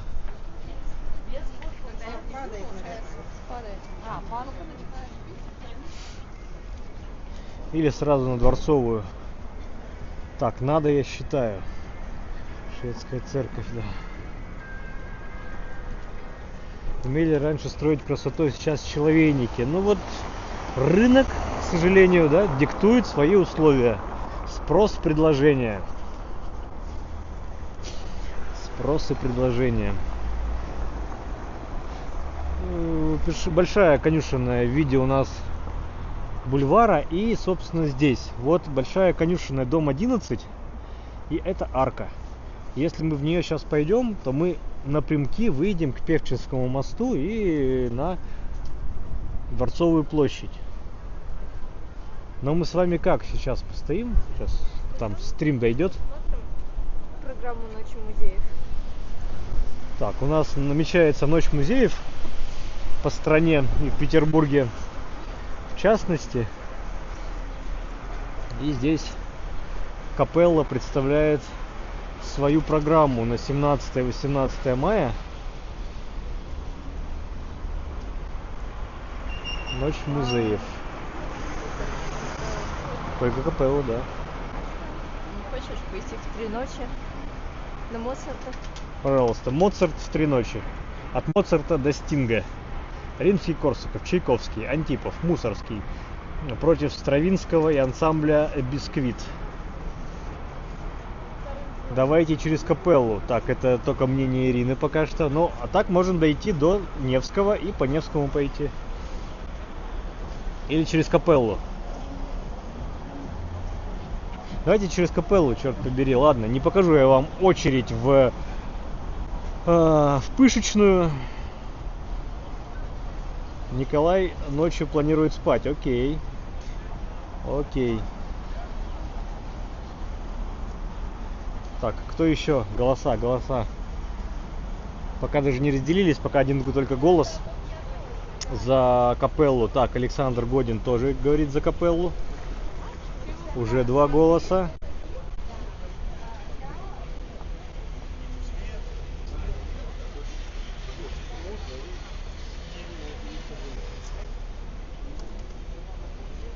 Неужели так стрим отстает? Там задержка сколько? Минуту? Неплохо. Ну ладно. Идем туда через Капеллу, через двор. Двор входной. Двор достаточно выигрывает. Короче, если вы по нему пойдете, вы очень сильно выиграете во времени и в дистанции. Так. Не-не-не, Николай Моряков, СПБ это столица царей, все остальные в лаптях ходили. В прямом смысле этого слова. Москва деревянной была, отсюда все петербургские изыскания. Он на Мальдивы тогда не ездили. Все деньги в Питере были. Спасибо, что показали про Капеллу, с женой сходим. Через Капеллу, через Капеллу, давайте через Капеллу. Все, принято. Зал Аркада Арт, тут выставки происходят. Какие-то одеяния вон монаршеские. Прикольно. Была уже при Николае II такая волна любви к такой монаршей, ну как это сказать-то, царской России, даже не царской, а княжеской России до Грозного. То есть когда только после Ивана Грозного папа Петра I еще монаршествовал. В общем, до вот этих всех переделок Петра I, балы, архитектура. Так, зашли в первый двор. Здесь, на секундочку, просто люди живут. В 2 минутах от Дворцовой площади. Пахнет жареной картошкой. Ой, курочкой. Да. Ну, думаю, вот еще полчасика и погулям, да и хватит.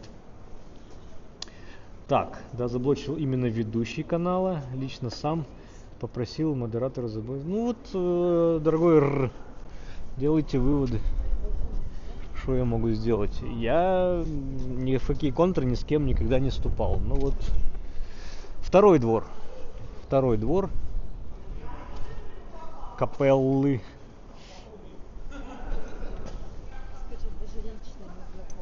Так да, кто-то думает, что мы тут в сговоре ходим везде и по одинаковым маршрутам, но даже лично не знаком. Что поделать? Вот еще раз тут Ночь музеев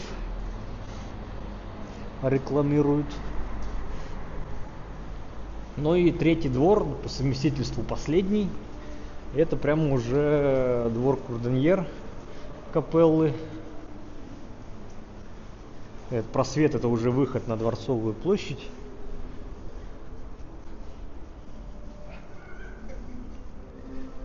Во втором дворе Капеллы есть галерея художника Кустановича с бесплатным входом для всех желающих. Так что да, кто любитель поглазеть, смотреть, но не трогать, это вот все сюда.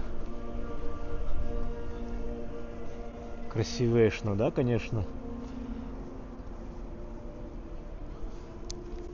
Придворная певческая Капелла.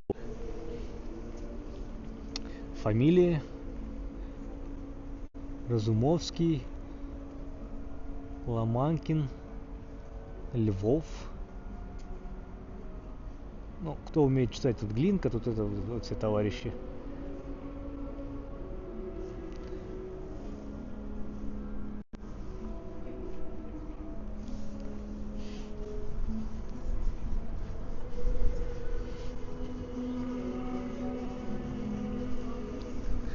Хорошо, сейчас тогда выйдем сразу на Дворцовую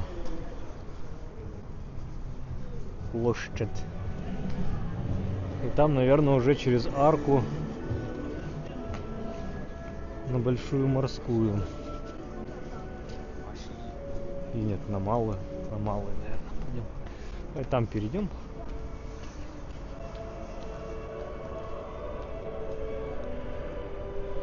То есть Капелла, Дворцовая площадь. Все, сразу.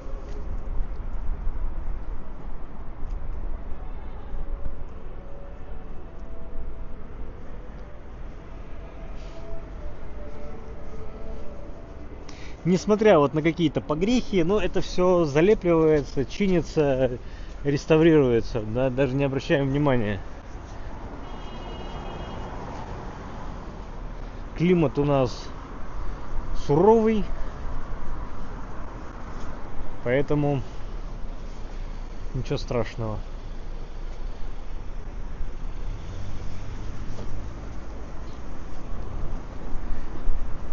Певческий мост тоже широкий.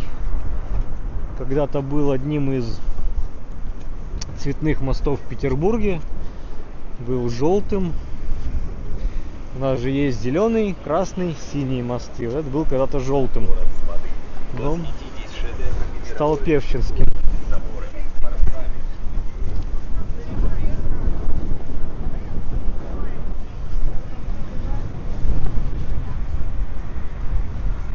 Прекрасная капелла, что внутри, что снаружи. Был там один раз, очень красиво. Мне понравилось. Согласимся, поддерживаем. Рекомендуем.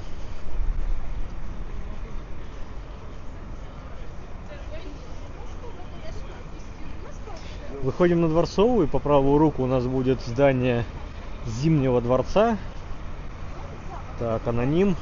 За Капеллу. Ну, видите, мы уже даже прошли. Как этот донат долетел-то с запозданием. Ой, Зимний дворец. Пятый Зимний дворец по счету, построенный в Петербурге.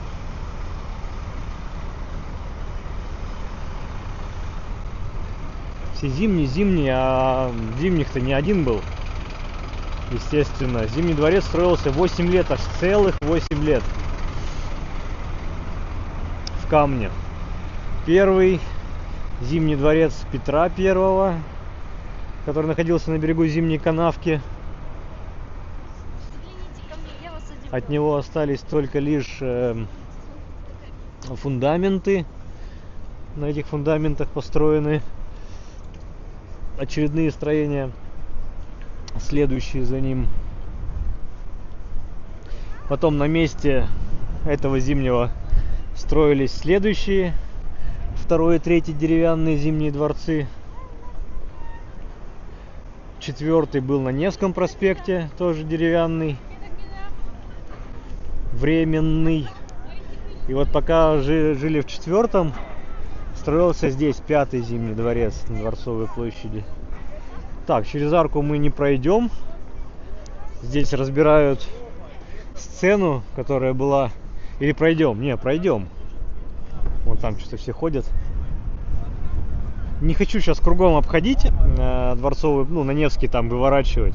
Хочу через арку пройти, попробовать. Пойдем. Вот, сейчас выйдем через арку штаба на Невский и покажу, где раньше был четвертый Зимний дворец. Именно был. Ибо по ошибке, кто-то, вот мы как-то разговаривали, кто-то мне доказывал, что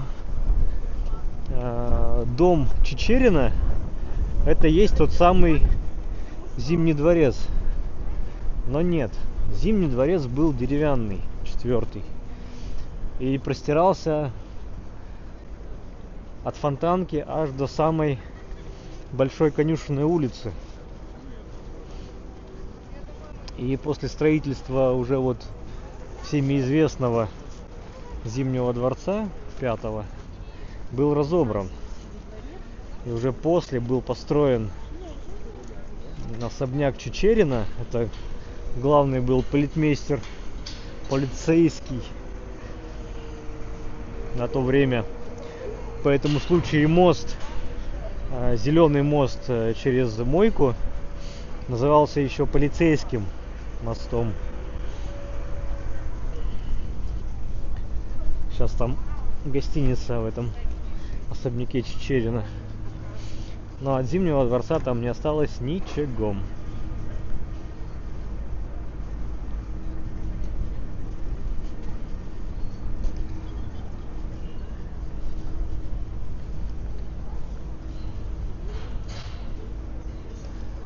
Ничего себе, у нас уже почти 200 человек на ютубе.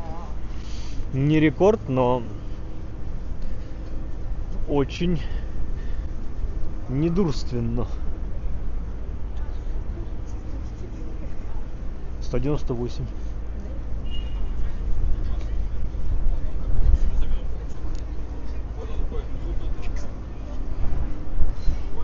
Итак, кто хочет со мной поспорить и пообсуждать на тему Зимних дворцов в Петербурге?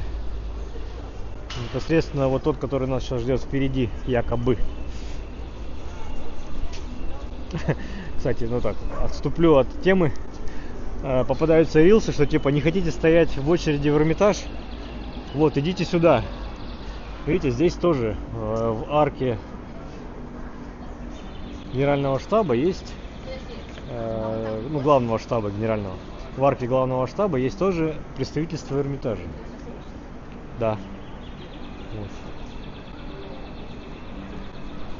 Можете себе вот где-то тут вход. Вот заходим и, по-моему, налево. Там почта. Можете себе открыточку домой отправить.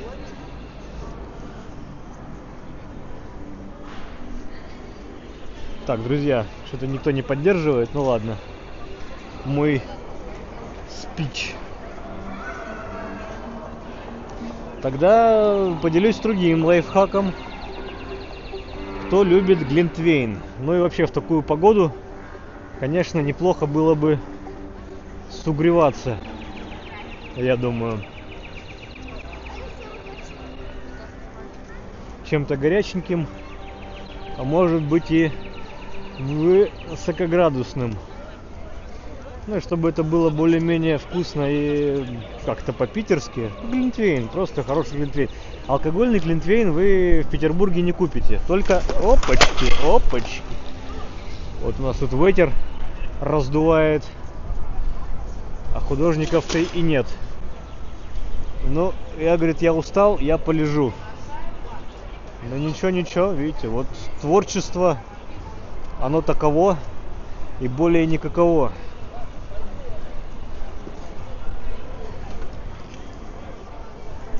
Это про то, какие погоды стоят в Петербурге, кстати. Ну, вы меня спрашиваете?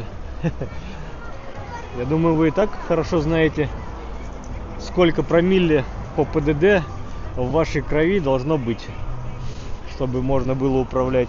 Так что тут рассчитывайте сами. Так и вот в арочку заходите, там глинтвейн продают, ну, конечно же, безалкогольный. Но здесь недалеко есть что-то типа красного-белого. Соответственно, там покупаете винишко и потом добавляете в свой глинтвейн. Все, и вы в домике.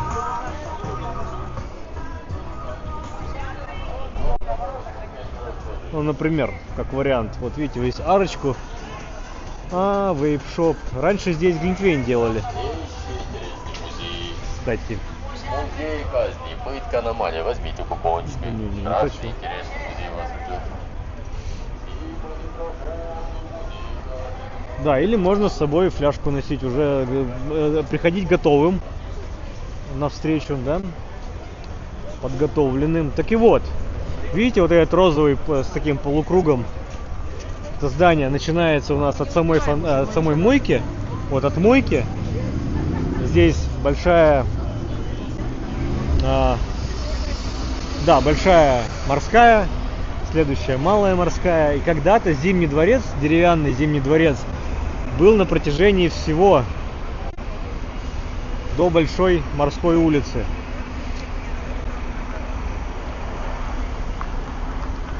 Дом великана. Ну это, слушайте,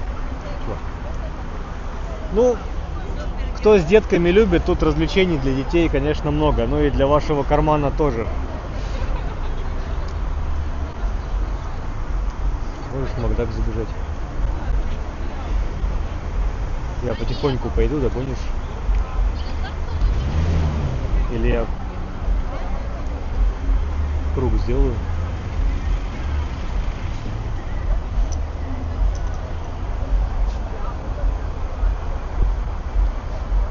Все правильно, надо добавить винца. Да. Такие громадные полотна в этой части Невского.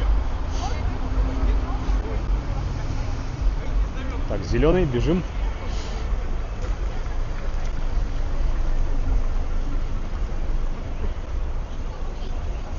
Ну или я тоже хочу, потом вместе зайдем. Сейчас 15 минут.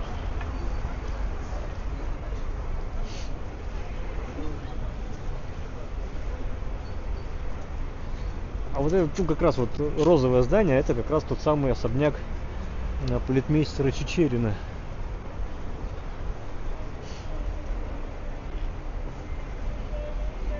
Елена спрашивает, доходят ли на Сбер. Да, доходят, но я в прямом эфире это вывести не смогу и подтвердить тоже, потому что я с этого же телефона стримлю. Так что не переживайте, если вы отправили, то оно дойдет. Спасибо вам большое за поддержку. И да, если на карту переводите, то это без каких-либо комиссий получается. Ни для вас, ни для меня.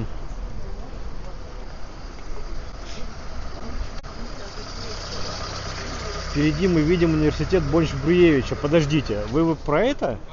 Это же тряпка. Это же Государственный университет промышленных технологий и дизайна при тогдашнем Министерстве текстильной промышленности. Поэтому и тряпка. А вообще здание 20-х годов. Прям такой... ну, как, господи, это как... Стиль не могу вспомнить.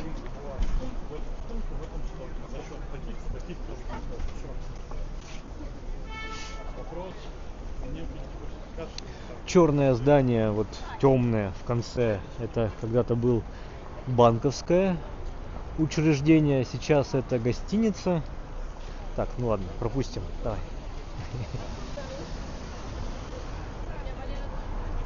Мы не жадные, нам не сложно. О, вот экскурсоводы.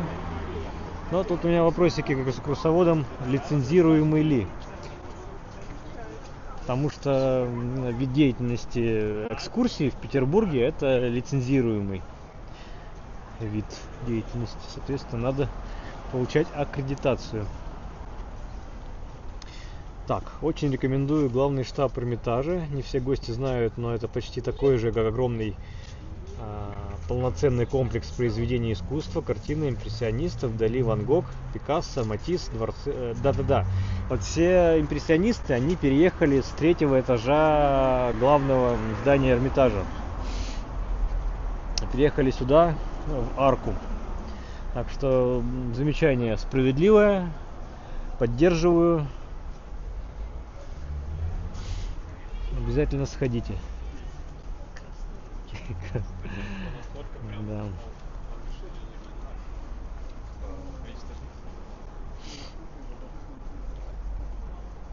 Я пришла, всем привет, мой лайк 105-й. Кстати, да, нас 197 человек смотрит и всего 105 лайков. Очень странно. Почему-то у нас не 1 к 1 курс по смотрящим и по проставленным лайкам. Нехорошо, товарищи. Осуждаю. Здание тоже как будто бы банка. Вот там вот с гербом Санкт-Петербурга. Сейчас бизнес-центр. Все выглядит так, как будто был когда-то банк. Всем добрый день. Ирина, привет-привет. Так, я, кстати, застал импрессионистов с 3-го этажа в Эрмитаже. Поддерживаю, чтобы мы ходили вместе с вами в главный штаб и устроили стрим. Так, лайк поставил, Слава, реалист. Спасибо. Это потому, что я вижу, что напоминать дело хорошее. Ну, как бы и не зазорное, но и все-таки напоминать надо. Оп. Так, меня тут что-то завернули. Смотрите, да, у нас арка просто во двор, а здесь оказываются 2 лестницы в арке. Они, конечно, с отдельными входами. Тут как будто бы у вас, наверное, это бы сейчас зашили и сделали бы теплым. Но смотрите, как это приколдесно было реализовано в те годы. Вообще, к слову, почему улица Морская это? Да потому что здесь неподалеку, на берегу Невы, были верфи, адмиралтейские верфи, самые первые, петровские. Соответственно, вот эти 2 улицы, Большая и Малая Морские, это еще с тех времен. Здесь селились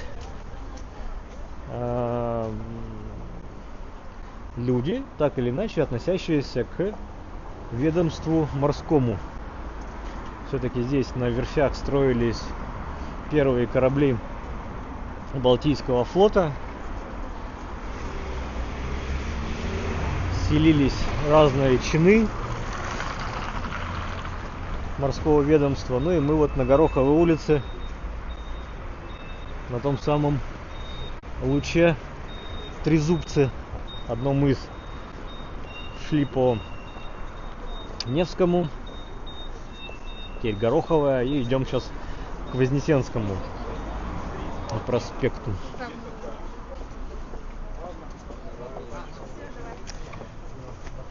Добрых вечеров из града Петра от Вадима. Привет. Так, красивая арка, зайти бы туда посмотреть. Но, Елена, вы, наверное, там все про арку главного штаба. Да. Заходите в Эрмитаж. И как раз здесь в арке действительно не бывает очередей. В отличие от главного корпуса.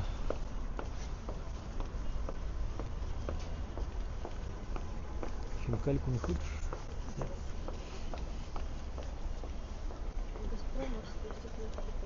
Мой 124-й лайк. Дом быта. Здесь, видимо, жил Христофор. Ну, наверняка не Колумб. Но на секундочку, ограда кованая. Это не новодел. Да, она модернизирована, она механизирована, и вот это все автоматизировано. Вот еще здание. Тоже русский банк. Русский для внешней торговли банк, гласит надпись по верхнему фризу. Вот, русский для внешней торговли банк.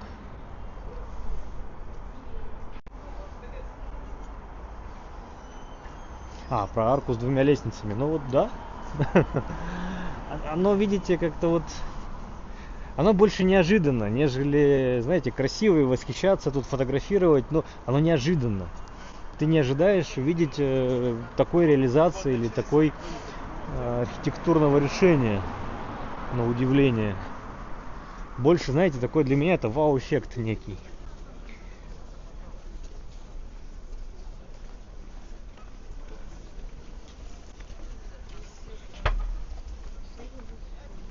В какой-нибудь двор забредем. В какой-нибудь двор А давайте вот эту арку посмотрим. Ну давайте вот в этот двор зайдем. Пойдем. Не знаю, что здесь. Это большая морская, дом 34. Давайте попробуем здесь просто зайти во двор. Посмотреть. Просто посмотрите. Кстати, вот техническое решение, звукоизоляция. Видите, двор идет прямо и поворачивает налево. С этим загибом отсекая шум с улицы, с дороги. Оказываемся во дворе колодцы. Вот, достаточно светлым, кстати, потому что все-таки не слишком высокие этажи. Всего лишь сколько? Раз, два, 4 этажа в этом доме. Свои закутки счастья, так называемые, Павлом Перцем, да, вот эти все истории, когда у вас окошко смотрит просто в стену. Добро пожаловать. Здесь, кстати, смотрите, артефакты прошлого на стенах. Что бы это такое могло быть? Что бы это такое могло быть? Здесь и здесь. И такое громадное окно. Естественно, здесь были ворота, здесь были конюшни. После конюшен были гаражи. И весь двор-то не назову, но вот этот проем точно такой же. Тоже были конюшни. Что, стрим завис? Нет?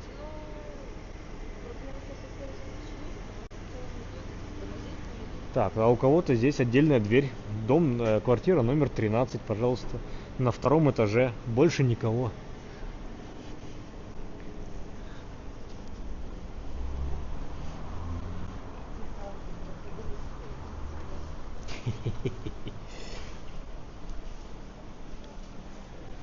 Алекс, нет, это еще не Коломна. Мы еще в Адмиралтейском. Хотя что, Коломна тоже Адмиралтейский район. А вот. Тетя недовольная за нами арку, калитку закрыла. Прямо так хлопнув, прямо топнула. Так. Тут, по-моему, кого-то повели на крышу.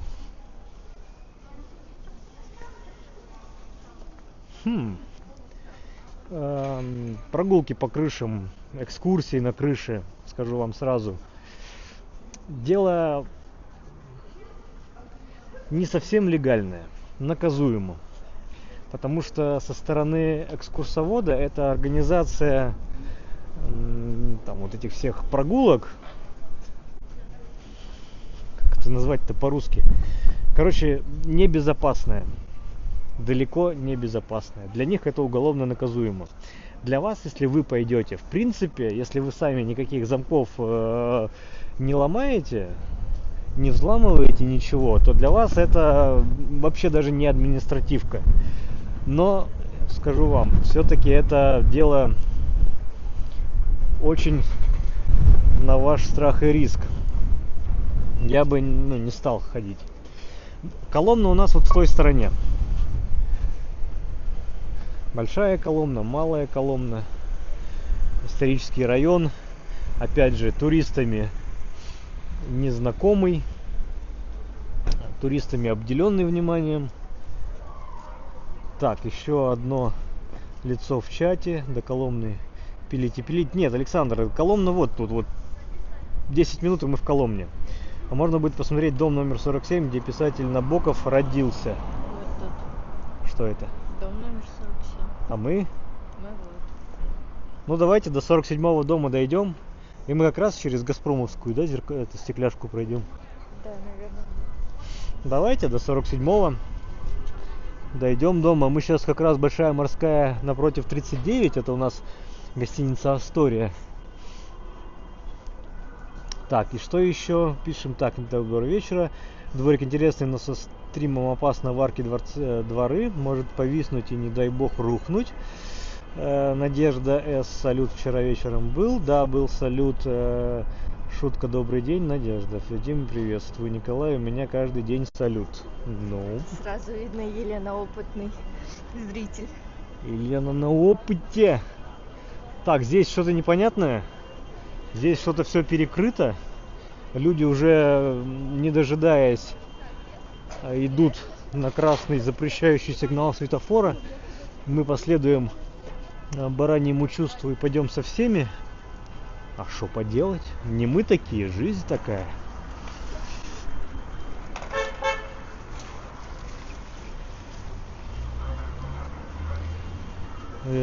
Мариинский дворец, ЗАГС Собрания, Николай I. Уникальность скульптуры в том, что конь и вообще фигура, и вообще все стоит на двух точках опоры держится. И папа Мысаки.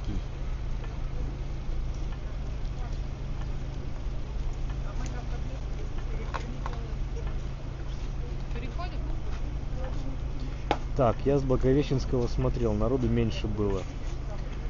Ну слушайте, был же ветер, как раз когда салют, ветер был как раз на Медного всадника. И, соответственно, весь дым от салюта шел на Медного всадника и на набережную, в сторону английской набережной. Такое себе, по-моему, было.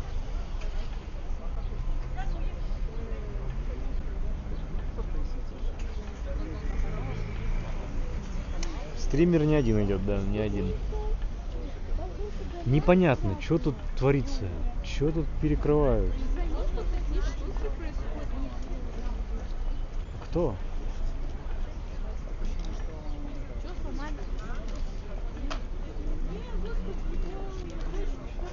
Что, пойдем? Ну сейчас вот следующая волна пойдет. А нам потом и там не перейти будет. Ну что он стоит? Он там эти яйца и чешет, и стоит, и все. Видите, вот там у нас товарищ гаец, и не пойми, что происходит вообще. Ну что, бросаемся на амбразуру. Кто-нибудь нас на капоте покатает. Пойдемте, все. Фиг с ним, блядь. Это что поделать, блядь?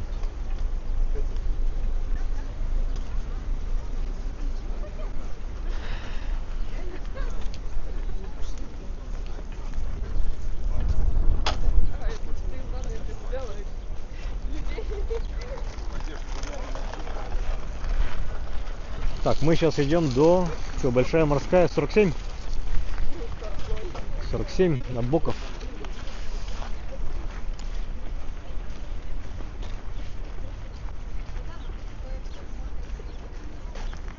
Ну, люди переходят, что-то не это. У нас здесь что? У нас там суд и сенат. И, собственно, мне кажется, там ждем кого-то из высокопоставленных особ. Или особи. Не знаю. Че, не знаю. Че, пойдем? Можно же перейти? Да, давайте. Быстро.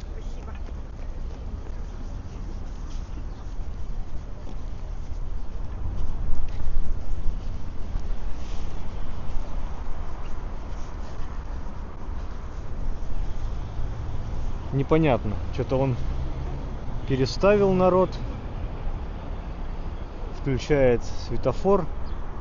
Ладно. Уже из машины вышел, курит. Народ уже нервно курит. Все, поехали.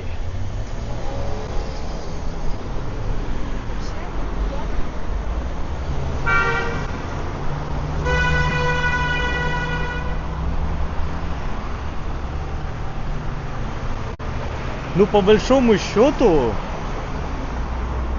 если так ответить, опять же, четкой границы я для себя по Коломне я не отделяю, да, здесь вот с этой стороны.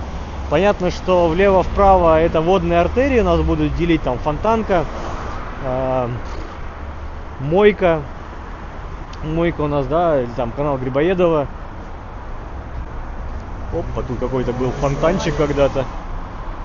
Но сегодня уже нет. Ох, историчная ограда, за ним деревянные двери, арку закрывают. Очень классно. Дорого-богато, с такими, как их зовут, и атланты, и женщины кто? Женщины? Или капители?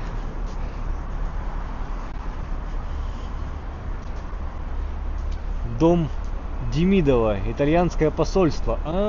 Вот почему так все шикарно. Потому что итальяниш посольствиш. Хорошо.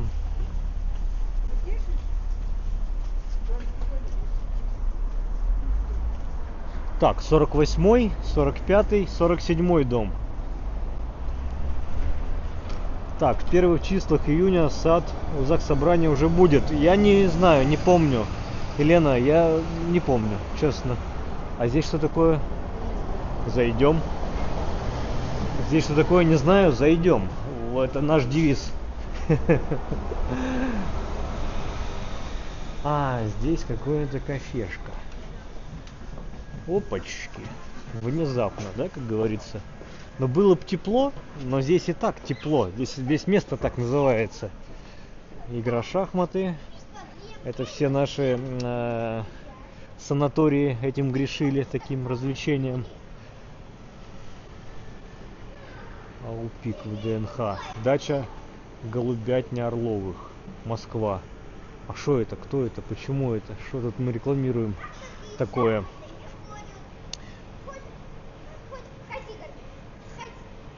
Граница Коломны. То есть хотите сказать, что за Крюковым каналом у нас Коломна начинается. Ну окей. До Крюкового канала далеко. Пойдем.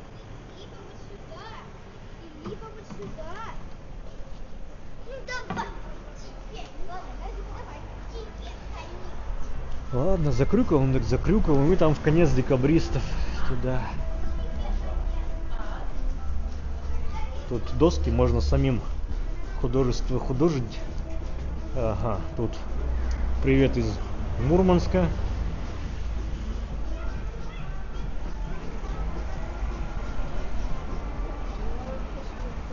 Мы вообще шли вот этот дом показывать, совершенно верно. Сейчас памятную таблицу. Это у нас дом Набоковой, построен в середине 18 века, перестроен в 1874. Угу. Охраняется государством. Ну, соответственно, в этом доме родился писатель Владимир Владимирович Набоков. Годы жизни. Ну и давайте я сейчас перейду дорогу, покажу, как он выглядит со стороны. Сейчас здесь музей находится. Вот можно зайти в арочку. Давайте зайдем, даже посмотрим, как это все дело выглядит со двора.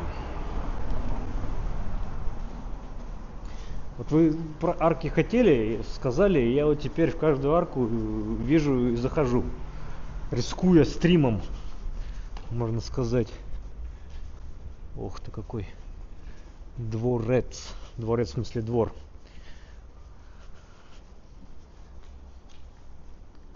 Опять же, бывшие конюшни. Какой-то вот пристроен небольшой флигелек. Виднеются витражи в окнах, кстати. Видите, здесь как дорого-богато. Конечно.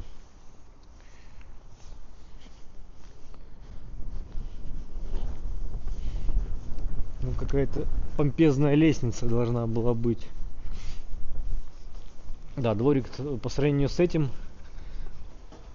очень уютный. Здесь прям одна голытьба.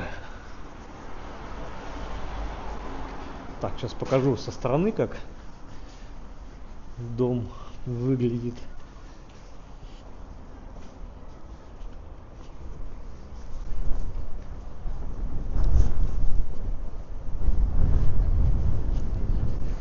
Напомню, большая морская 47. Ох, красота какая. Вроде небольшой, да, всего лишь трехэтажный, но опять же вот покажу, как под крышей, прям с золочением Скорее всего, это мозаика. Мозаика выполнена. Плюс лепнины, эркер. Тут как бы вроде бы и модерн, а вроде бы эклектика. Вот модерновская асимметрия. Даже первый этаж, как северный модерн, отделен. Но вот эта вот массивность, даже не знаю. Так, риск, благородное дело, а главное интересное. Людям повезло, ворота на месте устояли в 90-х. Ворота-то в 90-е устояли, а вот много не устояло входных групп. Деревянных дверей не устояло. Меняли просто на железные с кодовым замком. Вот за это жалко, к сожалению. Возвращаемся тогда на Исаакиевскую площадь, давайте. Выйдем там на Малую Морскую. Или что, друзья, мы уже 2 часа в пути с небольшим.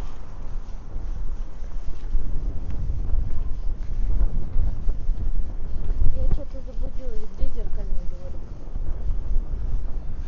А, наверное, он на Малой Морской. А давайте карту. Давай подержи чуть-чуть. Аккуратно такой. Сейчас я открою карту. Хочу показать вам еще зеркальный дворик. Двор для тех, кто любит пофотографироваться, наверное, скорее всего. Да, Почтамская. А давай сделаем круг. Давай сделаем круг. Че, теплый был? Или че ты?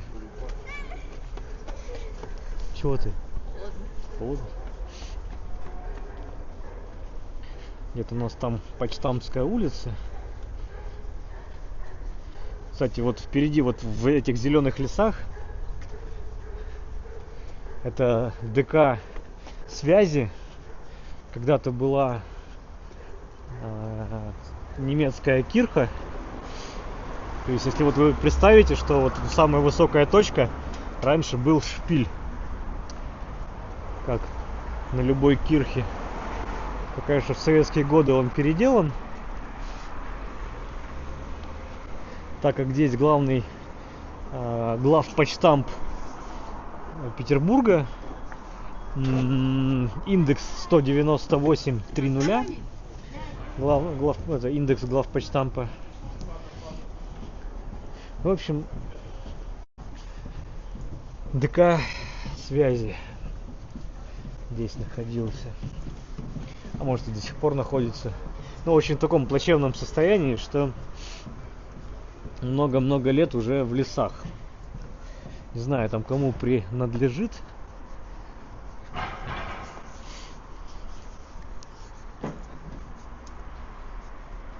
Видите, весь обтянутый. Здесь уже и набережная. У нас мойки. Снова мойка так петляет.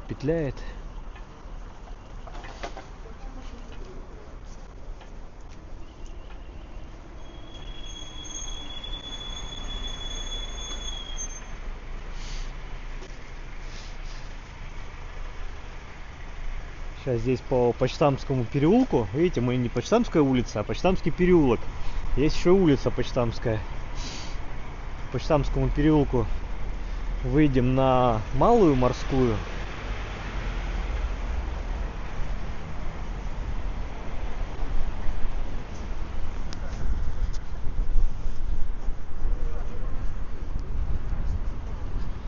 И там интересный дворик, осовремененный Газпромом,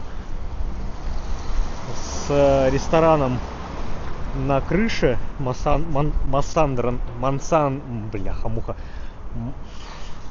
Соберись. Мансарда. О. Я в буквах запутался. Так, знаешь, что еще подержим? Просто подержи, пожалуйста.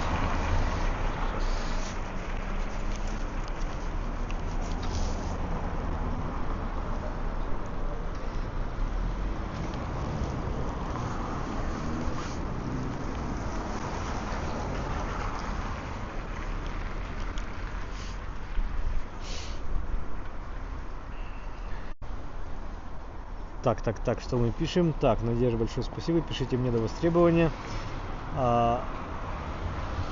Всегда, пожалуйста. А дальше улица Якубовича, но не из поля чудес, да. Вот, у нас тут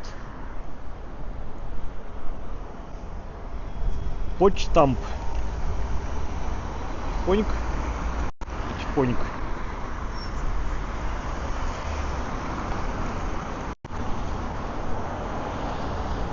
Вот здесь перейдем дорогу.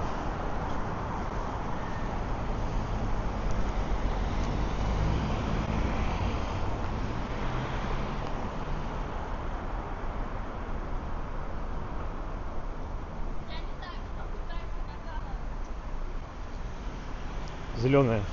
Вот, мы вышли уже на улицу Почтамскую. Что-то да, это я запутал потому что это продолжение Малой Морской. Ну, получается, что у нас что? Большая Морская отличается от Малой не шириной, а длиной. Малая Морская короткая, Большая Морская длинная. Малая Морская всего лишь от Исаакиевской площади до Невского проспекта, а Большая Морская сквозь него. Ну, этот отрезок, это у нас Почтамская улица. Кваренги. Колонны руки Кваренги. Здесь у нас Центральный музей связи заодно. Это все отсылки к почте. Лет 5 уже реставрируют. Да я даже боюсь, что больше. Он сначала очень долго стоял, просто херел, скажу вот так вот по-русски. Ветшал, разваливался. Вот потом немножко взялись. Чё? Мансарда. О, все слова сложились в ребус, в пазус. И здесь как раз, видите, ПАО «Газпромнефть». Для вас это какая-то... как это называется? Ну, в общем, от чего отталкиваться. И в эту арочку, в беленькую, заходим. Соответственно, лишь бы у нас здесь сейчас связь не оборвалась. И не боимся. Вот здесь на самом верху у них ресторан. И сюда все ходят записывать и снимать всякие рилсы, видосы. Приезжают свадьбы в этот зеркальный дворик.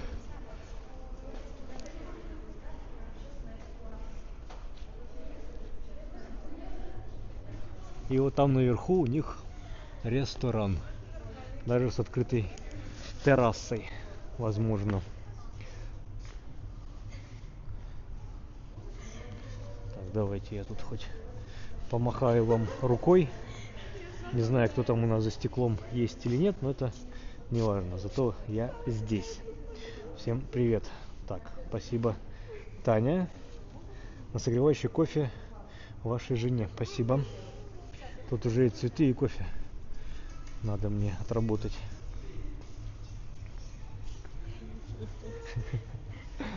Еще и накормить. Спасибо, Таня. Спасибо, Пермяк. Еще и накормить надо, да. Тут снимали Алиса в Зазеркалье. Но не Зазеркалье, а среди Зеркалья.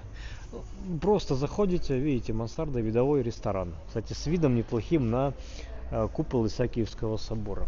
В принципе, там не везде все это хорошо видно. Как посадят, конечно, вас, но всегда вы же можете встать и сходить сфотографироваться. Надеюсь, наглости у вас хватит. Если не хватает, то вам это вот дарю свою наглость. Вот.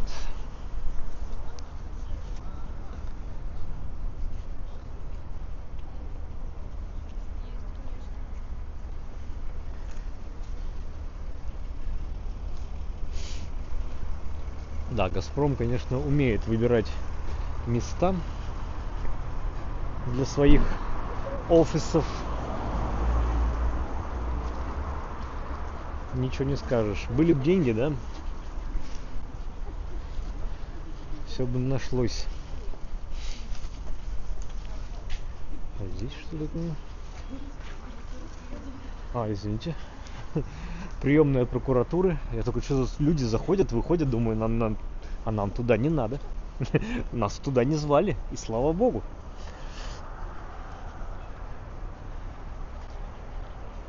Выходим обратно на Исаакиевскую площадь.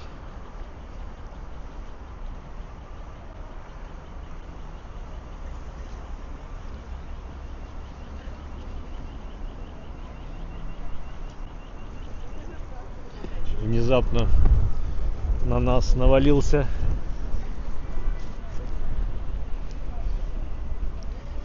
всей своей массой творение Монферрана.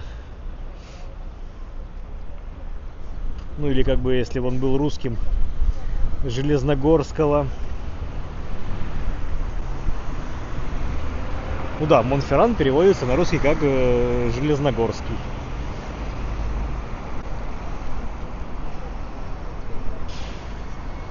Ну или, если быть точным, да, наоборот.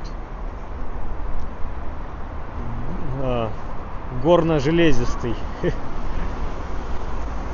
Горно... Ну ладно.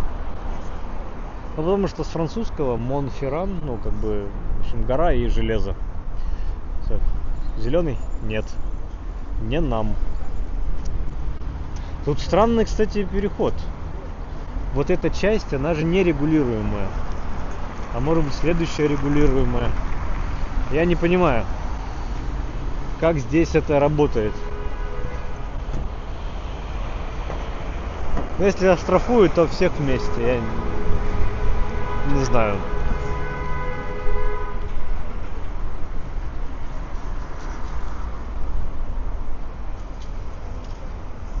На Коногвардейском бульваре здание у Газпрома круче.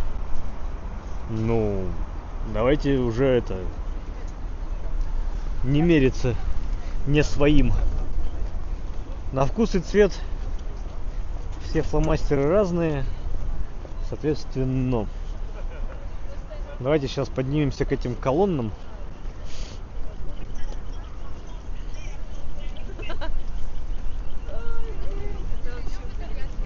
Я смотрю, тут арки уже скоро будут не на входе, а уже прямо здесь стоять уже арки при подходе к Исаакию.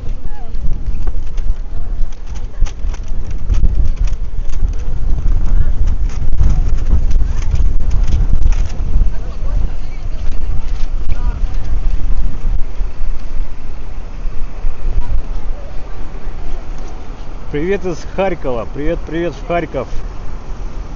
Колоннада впечатляет, конечно, в Исааке. Да, мы сейчас подойдем поближе. Особенно вот эти ступени. Абсолютно не под человеческую поступь. Итак, справа у нас вход на лестницу, которая ведет на колоннаду. Слева у нас вход в сам Исаакиевский собор, в музей. Так, что вы пишете? Ну, у меня точно есть список мест. Ага. Про грифы, карандаши могу сказать точно.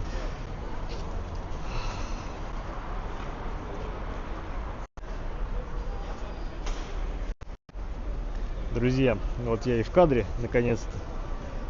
Давайте здесь, на фоне исаакиевских колонн, этих буквально стоящих без каких-либо смесей и цементов, среди туристов, буду завершать стрим.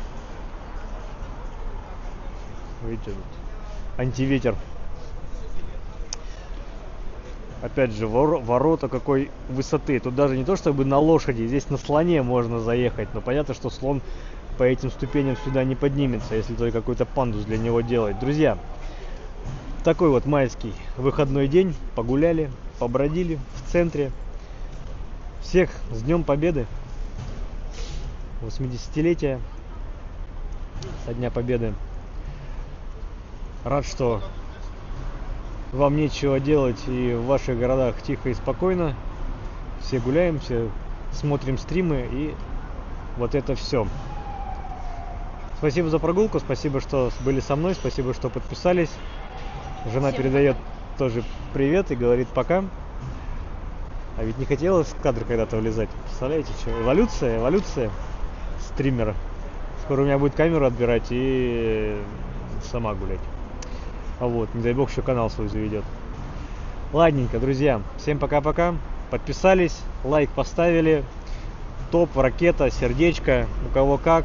Напоминаю, у нас еще идет конкурс среди зрителей. Надо найти на YouTube стрим Сакура, там где прогулка от Сакуры к Сакуре. И написать кодовое слово в комментариях под стримом. Кодовое слово Сакура. Так что напоминаю, надо быть подписанным, поставить лайк и написать кодовое слово Сакура. Все, всем спасибо, всем пока. Давайте еще немного я покажу Астории и заканчиваю.